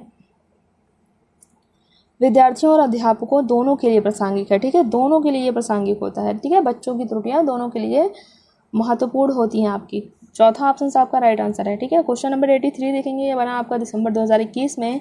कह रहा है एक विद्यार्थी जो अपने को गणित में होशियार समझती है, परीक्षा में कम अंकों के लिए अपने परिश्रम न करने को जिम्मेदार मानती है, उसका यह तर्क क्या दर्शाता है। कह रहा है जो एक विद्यार्थी है जो गणित में बहुत होशियार अपने को समझती है और कम अंक लाने की वजह से किसको वो फोर्स कर रही है। जैसे आपका कम अंक आ गया तो वो कह रही है मैंने परिश्रम नहीं किया, ठीक है, मैंने परिश्रम नहीं किया तो मेरा कम अंक नहीं आया, तो वो खुद को कोस रही है ना। ऐसा तो नहीं है कि उसने शिक्षक ने मुझे पढ़ाया नहीं, टीचर ने, इसलिए मेरे जो है अच्छे अंक नहीं है ना। शिक्षक वाला जब वो शिक्षक पे फोर्स करेगी तो वो उसका वाह हो जाएगा, ठीक है, वाह कारक हो जाएगा। यहाँ कह रहा है कि वो परिश्रम पर बल दे रहे, इसको आंतरिक बताना है। हमने आंसर ही आपको बहरहाल बता दिया है, फिर भी देखिए शिक्षा का ये आंतरिक नियंत्रण है, नियंत्रण का आंतरिक केंद्र है ये, क्योंकि वो परिश्रम पर कह रही है। ऐसा नहीं कह रही कि मैं फेल, मेरा कम अंक इसलिए आया है, मेरा कम अंक इसलिए आया है कि शिक्षक ने सही से नहीं पढ़ाया मुझे। सपोज दैट हम आपको समझाने के लिए बता रहे हैं, अगर आप कहें कि मेरा अच्छा अंक सीटेट में नहीं आया क्योंकि शिक्षक ने अच्छा पढ़ाया ही नहीं, तो शिक्षक अच्छा पढ़ाया नहीं, ये वाह कारक हो सकता है ना, नियंत्रण का ये वाह केंद्र होगा। बट ये परिश्रम पर कह रही है, परिश्रम ना करने को जिम्मेदार बना रही है, ठीक है, मान रही है ये, तो इसलिए ये आंतरिक केंद्र है, ठीक है। और दूसरा ऑप्शन दे रखा है कि अधिगम असहायता, ये भी नहीं होगा। नियंत्रण के वाह कारक तो हमने बता दिया, शिक्षक को अगर कहेगी तब होगा। उसकी अपनी योग्यता में अविश्वास, ऐसा भी नहीं है। पहला ऑप्शन आपका राइट आंसर होगा। क्वेश्चन नंबर 84 देखेंगे, ये बना आपका जनवरी 2022 में बनाइए। कह रहा निम्न में से अधिगम की कौन सी तकनीक एक अध्यापक को बल देना चाहिए। लर्निंग की कौन सी तकनीक पर अध्यापक को बल देना चाहिए। पहला ऑप्शन आपका दे रखा है उद्दीपन प्रतिक्रिया द्वारा अधिगम, संरचनात्मक अन्वेषण प्रक्रिया द्वारा अधिगम। देखिए उद्दीपन प्रतिक्रिया द्वारा अधिगम ये नहीं होगा, संरचना, इसमें देखो अन्वेषण खोज की प्रक्रिया द्वारा अधिगम, ठीक है। इसमें तकनीक जो है इस पर अध्यापक को बल देना चाहिए जिसमें बच्चा खोज करे। रट्टा मार पे तो बल फोकस करना ही नहीं है आपका। और दूसरों से ज़्यादा अंक, देखो कंपटीशन भी नहीं करना, तुलना भी नहीं करना, इसलिए चौथा आपका गलत हो जाएगा। देखिए दूसरा ऑप्शन आपका राइट आंसर होगा। क्वेश्चन नंबर 85 देखेंगे, ये बना आपका जनवरी 2022 में। ज़्यादा क्वेश्चन नहीं है, 3-4 क्वेश्चन और बचे हुए हैं। देखिए ये कह रहा है निम्न में से कौन सा वाह्य अभिप्रेरणा का उदाहरण नहीं है। इसमें वाह्य अभिप्रेरणा का आपका उदाहरण नहीं है, पूछा है, ये ध्यान दीजिएगा। ऐसा नहीं कि वाह्य अभिप्रेरणा कौन है, वही बता दिया, आगे बढ़ गए। ऐसे ये सारी गलतियाँ आपका 1 नंबर लेके चला जाएगा, ठीक। क्वेश्चन ध्यान से पढ़िए तो आपको 1 नंबर यही दे के चला जाएगा। नहीं वर्ड बहुत 1 नंबर लेके जाता है। हमको वाह्य अभिप्रेरणा नहीं है ये बताना है। पहला दे रहा है सजा से बचना, रुचि, पुरस्कार, असफलता का डर। तो इसमें ये तो हमको आंतरिक लग रहा है ना, इंटरेस्ट होता है ना, इंटरनली मोटिवेटेड होगा, तो ये तो आंतरिक का है, हमको बताना था। वाह्य अभिप्रेरणा का कौन सा नहीं है, तो रुचि जो आंतरिक का हमको ये बताना था। ये सारे वाह्य के हैं, सजा से बचने के लिए आप पढ़ रहे हैं, पुरस्कार के लिए और असफलता का डर, ये सारे वाह्य अभिप्रेरणा के हैं, हमको बताना था कौन सा नहीं है, इसलिए दूसरा वाला ऑप्शन आपका राइट आंसर होगा। क्वेश्चन नंबर 86 देखेंगे, बना आपका जनवरी 2022 में। ये कह रहा है निम्नलिखित में से कौन सा भाव विद्यार्थियों के अधिगम में बाधक रहेगा। कौन सा भाव हमको बताना है अधिगम में बाधक रहेगा, ठीक, रुकावट पैदा करेगा कौन सा।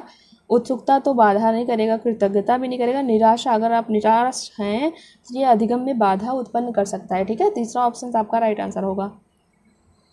क्वेश्चन नंबर 87 देखेंगे, ये बना आपका जनवरी 2022 में। कह रहा है अधिगम सबसे अधिक प्रभावी और अर्थपूर्ण होगा अगर। अधिगम आपका कब प्रभावी और अर्थपूर्ण होगा? पहला ऑप्शन दे रखा है आपका, यह संदर्भित रूप में हो, अधिगमकर्ता प्रदर्शन अभिमुखी हो, अधिगमकर्ता बाह्य कारकों से अभिप्रेरित हो, जानकारी या संबंधित खंडों में प्रस्तुत की जाए। तो पहला ऑप्शन सी आपका राइट आंसर होगा, या संदर्भित रूप में हो ना, कॉन्टेक्स्ट के रूप में हो ना। ये संदर्भित वर्ड पॉजिटिव होता है आपका, पहला वर्ड ये पहला ही सही होगा, ठीक है। अधिगमकर्ता अभिमुखी हो तो अर्थपूर्ण नहीं होगा, और अधिगम बाह्य कारकों से अभिप्रेरित हो तब भी अर्थपूर्ण नहीं होगा आपका, ठीक है। क्वेश्चन नंबर 88 देखेंगे, जनवरी 2022 में बना। ये कह रहा है अधिगम की प्रक्रिया में शर्मिंदगी। अगर आप लर्निंग में शर्म करेंगे, आपको क्वेश्चन करने में शर्म करेंगे, पहले सपोज दैट आपकी क्लास में दोनों बैठे हुए हैं, बॉयज़ गर्ल्स दोनों हैं, तो अगर आप क्वेश्चन करने से शर्म करेंगे तो आपकी लर्निंग में क्या आपको आगे बढ़ाएगा? आगे तो बढ़ाएगा नहीं, आपके क्वेश्चन ही नहीं सॉल्व होंगे, आपके जो आपको नहीं समझ आया वो क्वेश्चन ही नहीं पूछेंगे, उसको सॉल्व भी नहीं करेंगे, तो कैसे आप आगे बढ़ेंगे? वो लर्निंग में तो बाधा ही उत्पन्न करेगा आपका ना। तो वही हमको बताना है कि शर्मिंदगी क्या है लर्निंग में, ठीक है। पहला कह रहा है आवश्यक है। शर्मिंदगी आवश्यक हो जाएगी तो आपकी त्रुटि जो गलतियां करेंगे वो सही कैसी होंगी? हानिकारक है, बिल्कुल हानिकारक है। का कोई संबंध नहीं, बिल्कुल संबंध है। महत्वपूर्ण तो होंगी नहीं शर्मिंदगी आपकी, हैं, तो हानिकारक है, ठीक है। दूसरा ऑप्शन आपका राइट आंसर हो जाएगा। क्वेश्चन नंबर 89 देखेंगे, बना आपका जनवरी 2022 में। ये कह रहा है एक शिक्षक को बच्चों के बीच भ्रांतियाँ किस तरह से निपटना चाहिए। शिक्षक को बच्चों के बीच जो गलतियाँ हैं उससे कैसे निपटना चाहिए। पहला ऑप्शन दे रखा है उनकी भ्रांतियों की पहचान करें लेकिन उन पर ध्यान नहीं देना चाहिए। कह रहा है उन पर ध्यान ही नहीं देना चाहिए, ये बात तो गलत है। उनकी भ्रांतियों के ये प्रत्युत्तर हेतु अवसर प्रदान करनी चाहिए, बिल्कुल अवसर वर्ड हमने बताया है, ये सही हो जाएगा आपका। तीसरा कह रहा है भ्रांतियों को व्यक्त करने के लिए बच्चों को दंड, तो निगेटिव पॉइंट है इसलिए ये गलत हो जाएगा। चौथा कह रहा है उन्हें सीधे एक उपचारात्मक शिक्षक के पास भेजना चाहिए। शिक्षक के पास भेजेंगे तो उनकी भ्रांतियाँ सही हो जाएगी, हैं, उनमें जो कन्फ्यूज़न है वो सही हो जाएगा। हाँ, ऐसा तो नहीं है ना। उनका कन्फ्यूज़न कब सही होगा? जब उनकी भ्रांतियों के लिए आप अवसर प्रदान करेंगे, ठीक है। दूसरा ऑप्शन आपका राइट आंसर होगा। क्वेश्चन नंबर 90 देखेंगे, ये बना जनवरी 2022 में। देखिए ये तर्क और कथन वाले क्वेश्चंस बहुत पूछे जाते हैं, ठीक है। ये क्या कह रहा है देखिए, बड़ा है इसलिए देख के घबराए नहीं। पहला अभिकथन आपको बताना है, ये है अर्थपूर्ण अधिगम के लिए ज़रूरी है कि बच्चे समझें कि उन्हें प्यार व सम्मान दिया जा रहा है। बिल्कुल सही बात है। तर्क इसके पीछे का तर्क क्या दे रखा है कि अधिगम में संवेग बहुत महत्वपूर्ण भूमिका निभाते हैं। तो आप दोनों पढ़ लीजिए, पहले आप अभिकथन पढ़िए, उसके बाद तर्क पढ़िए, उसके बाद देखिए कौन सा सही है और कौन सा गलत है, तर्क इसकी सही व्याख्या कर रहा है कि नहीं कर रहा है, बस इतना आपको देखना है। उसके बाद ऑप्शंस आप बिल्कुल, जब आप इतना जान जाएंगे तो इस पर बिल्कुल, तो दोनों सही है। अधिगम में संवेग बहुत महत्वपूर्ण भूमिका निभाते हैं। अगर आपको इतना ही पता होगा कि सारे पक्ष आपस में इंटर रिलेटेड होते हैं, ये आपको समझ आ रहा है, तो अधिगम में संवेग बहुत महत्वपूर्ण भूमिका निभाते हैं, तो दोनों बात सही है। तो हम वहाँ आएंगे जहाँ दोनों सही होगा। देखिए कह रहा है ए और आर दोनों सही है लेकिन आर सही व्याख्या नहीं कर रहा है, तो आर सही व्याख्या कर रहा है ना, तो ए और आर दोनों सही है, आर सही व्याख्या कर रहा है ए की। पहला ऑप्शन आपका राइट आंसर हो जाएगा। क्वेश्चन नंबर 91 देखेंगे, ये बना आपका जनवरी 2022 में। कह रहा है कि निम्न में से कौन सा कथन आंतरिक अभिप्रेरणा का उदाहरण है। आंतरिक अभिप्रेरणा का आपको उदाहरण बताना है।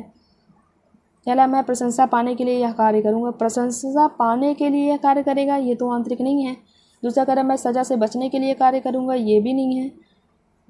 मैं यह कार्य इसलिए करूँगा ताकि दूसरे लोगों में मेरी अच्छी छवि बन जाए। देखो दूसरे लोगों में अच्छी छवि बन जाए, ये तो इंटरनली नहीं है ना, मोटिवेटेड नहीं है ना, इंटरनल मोटिवेटेड नहीं है, ये मोटिवेशन नहीं है, इंटरनल मोटिवेशन आंतरिक अभिप्रेरणा नहीं है। ये कह रहा है मैं यह कार्य करूँगा क्योंकि मुझे इसे करने में आनंद आता है। चौथा इसलिए सही हो जाएगा। आपको बताना था इंटरनल मोटिवेशन, आपको बताना था आंतरिक अभिप्रेरणा क्या होती है। तो आंतरिक अभिप्रेरणा जब जिसको आनंद आता हो वो खुद से करता हो, कोई उसको बताए नहीं, कोई उसको पुरस्कार ना दे, कोई उसको दंड ना दे ना, वो आंतरिक, ये होता है आंतरिक अभिप्रेरणा आपका, ठीक है। मैंने थ्योरी क्लास में अच्छे से आपको समझाया हुआ है, आप वहाँ से जाके देख लीजिएगा प्लीज़। तो चौथा आपका सही हो जाएगा, ठीक है।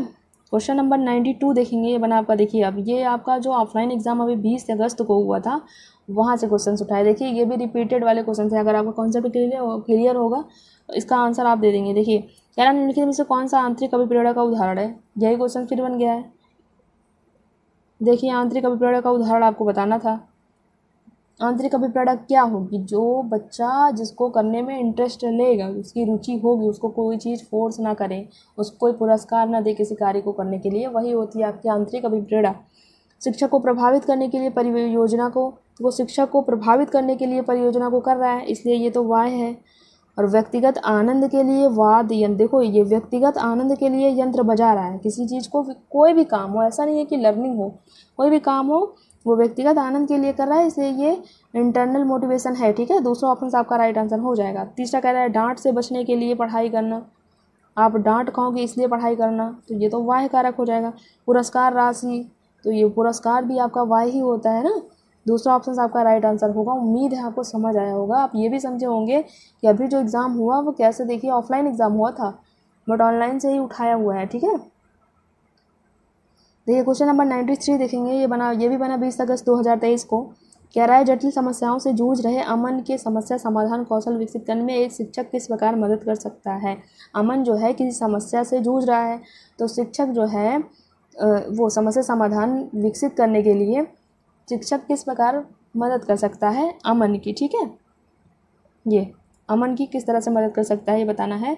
उसे मंथन करने और विचार उत्पन्न करने के लिए प्रोत्साहित करके, बिल्कुल उसे सोचने के लिए और विचार करने के लिए हम प्रोत्साहित करेंगे ना, तभी तो उसका समस्या का समाधान हो पाएगा।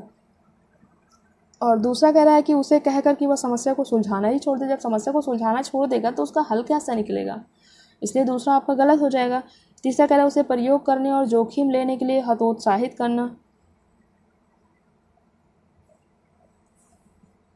देखो उसे प्रयोग करने के लिए कह रहा है तो उत्साहित करना, इसलिए तीसरा गलत हो जाएगा। उसे उत्तर प्रदान करने, डायरेक्ट उत्तर प्रदान करने के लिए, तो समस्या समाधान विकसित करने कौशल विकसित ही नहीं होगा उसके अंदर ना, तो दूसरा पहला ऑप्शन आपका राइट आंसर होगा। ठीक, क्वेश्चन नंबर 94 देखेंगे। ये भी 20 अगस्त 2023 को बना है।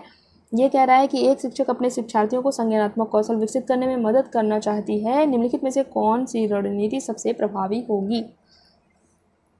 देखिए शिक्षिका जो एक शिक्षक है वो विद्यार्थियों के संज्ञानात्मक कौशल को विकसित करना चाहती है, तो कौन सी सबसे प्रभावी होगी ये हमको बताना है। पहला दे रखा है विद्यार्थियों को अभिप्रेरित करने के लिए ग्रेड, लगातार ग्रेड और प्रतिपुष्टि प्रदान करना। ग्रेड नहीं देना, इसलिए पहला गलत हो जाएगा। विद्यार्थियों को प्रोत्साहित करना कि वे स्वयं अपने अधिगम पर चिंतन करें और अपनी प्रगति का मूल्यांकन करें। बिल्कुल ये सही बात है, दूसरा ऑप्शन आपका राइट आंसर होगा। ठीक है, क्योंकि देखिए यहाँ लर्निंग पे जो चिंतन कर रहा है बच्चा उसको प्रोत्साहित किया जा रहा है। दूसरा कह रहा है कि विद्यार्थियों को देखो याद करने कह दिया, इसलिए तुरंत गलत काटिए तीसरा। चौथा क्या कह रहा है विद्यार्थियों को सभी सीखने के कार्यों के लिए विस्तृत और निर्देशात्मक मूल्य निर्देश देके जो है उसका संज्ञानात्मक कौशल विकसित नहीं कर सकते आप, तो दूसरा ऑप्शन आपका राइट आंसर हो जाएगा। ठीक, क्वेश्चन नंबर 95 देखेंगे। बना आपका 20 अगस्त 2023 को। ये भी बना है। कह रहा है अधिगम के सामान्य सिद्धांत बताते हैं कि विद्यार्थी बेहतर रूप से सीखते हैं।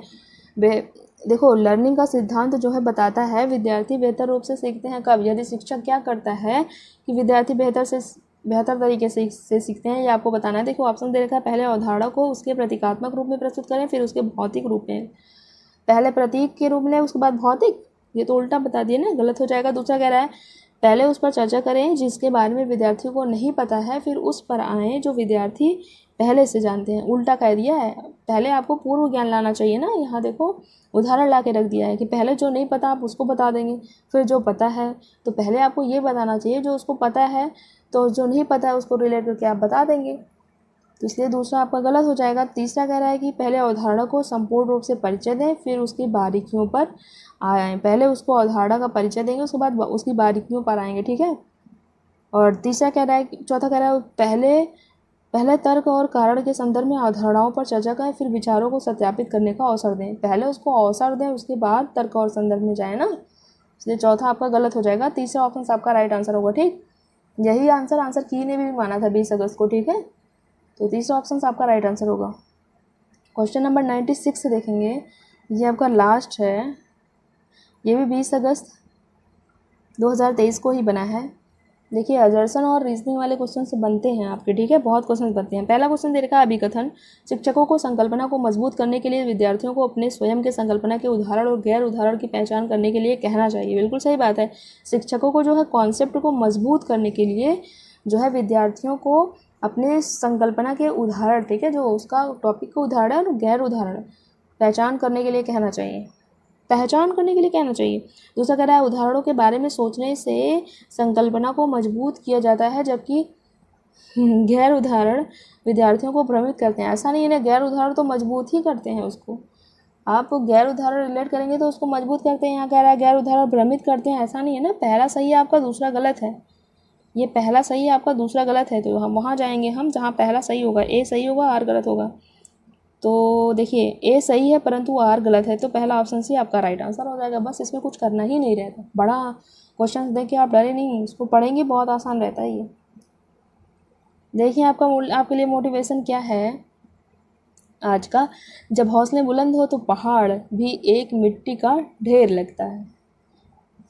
ठीक, देखें बहुत तेज मुझे प्यास लगी है।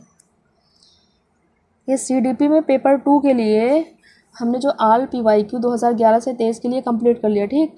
लर्निंग में और ये मोटिवेशन दोनों चैप्टर से पेपर 2 के लिए हमने ऑल PYQ कर लिया, ठीक। इसके पहले हमने पेपर 1 के लिए भी किया हुआ है और थ्योरी क्लास लर्निंग और मोटिवेशन की कर रखी है। दोनों चैप्टर बहुत इंपॉर्टेंट है, हमने आपको बताया हुआ है, इसको ज़रूर पढ़िएगा। आपको इस दोनों चैप्टर से 7 क्वेश्चन 5 क्वेश्चन ज़रूर मिलेंगे, ठीक है।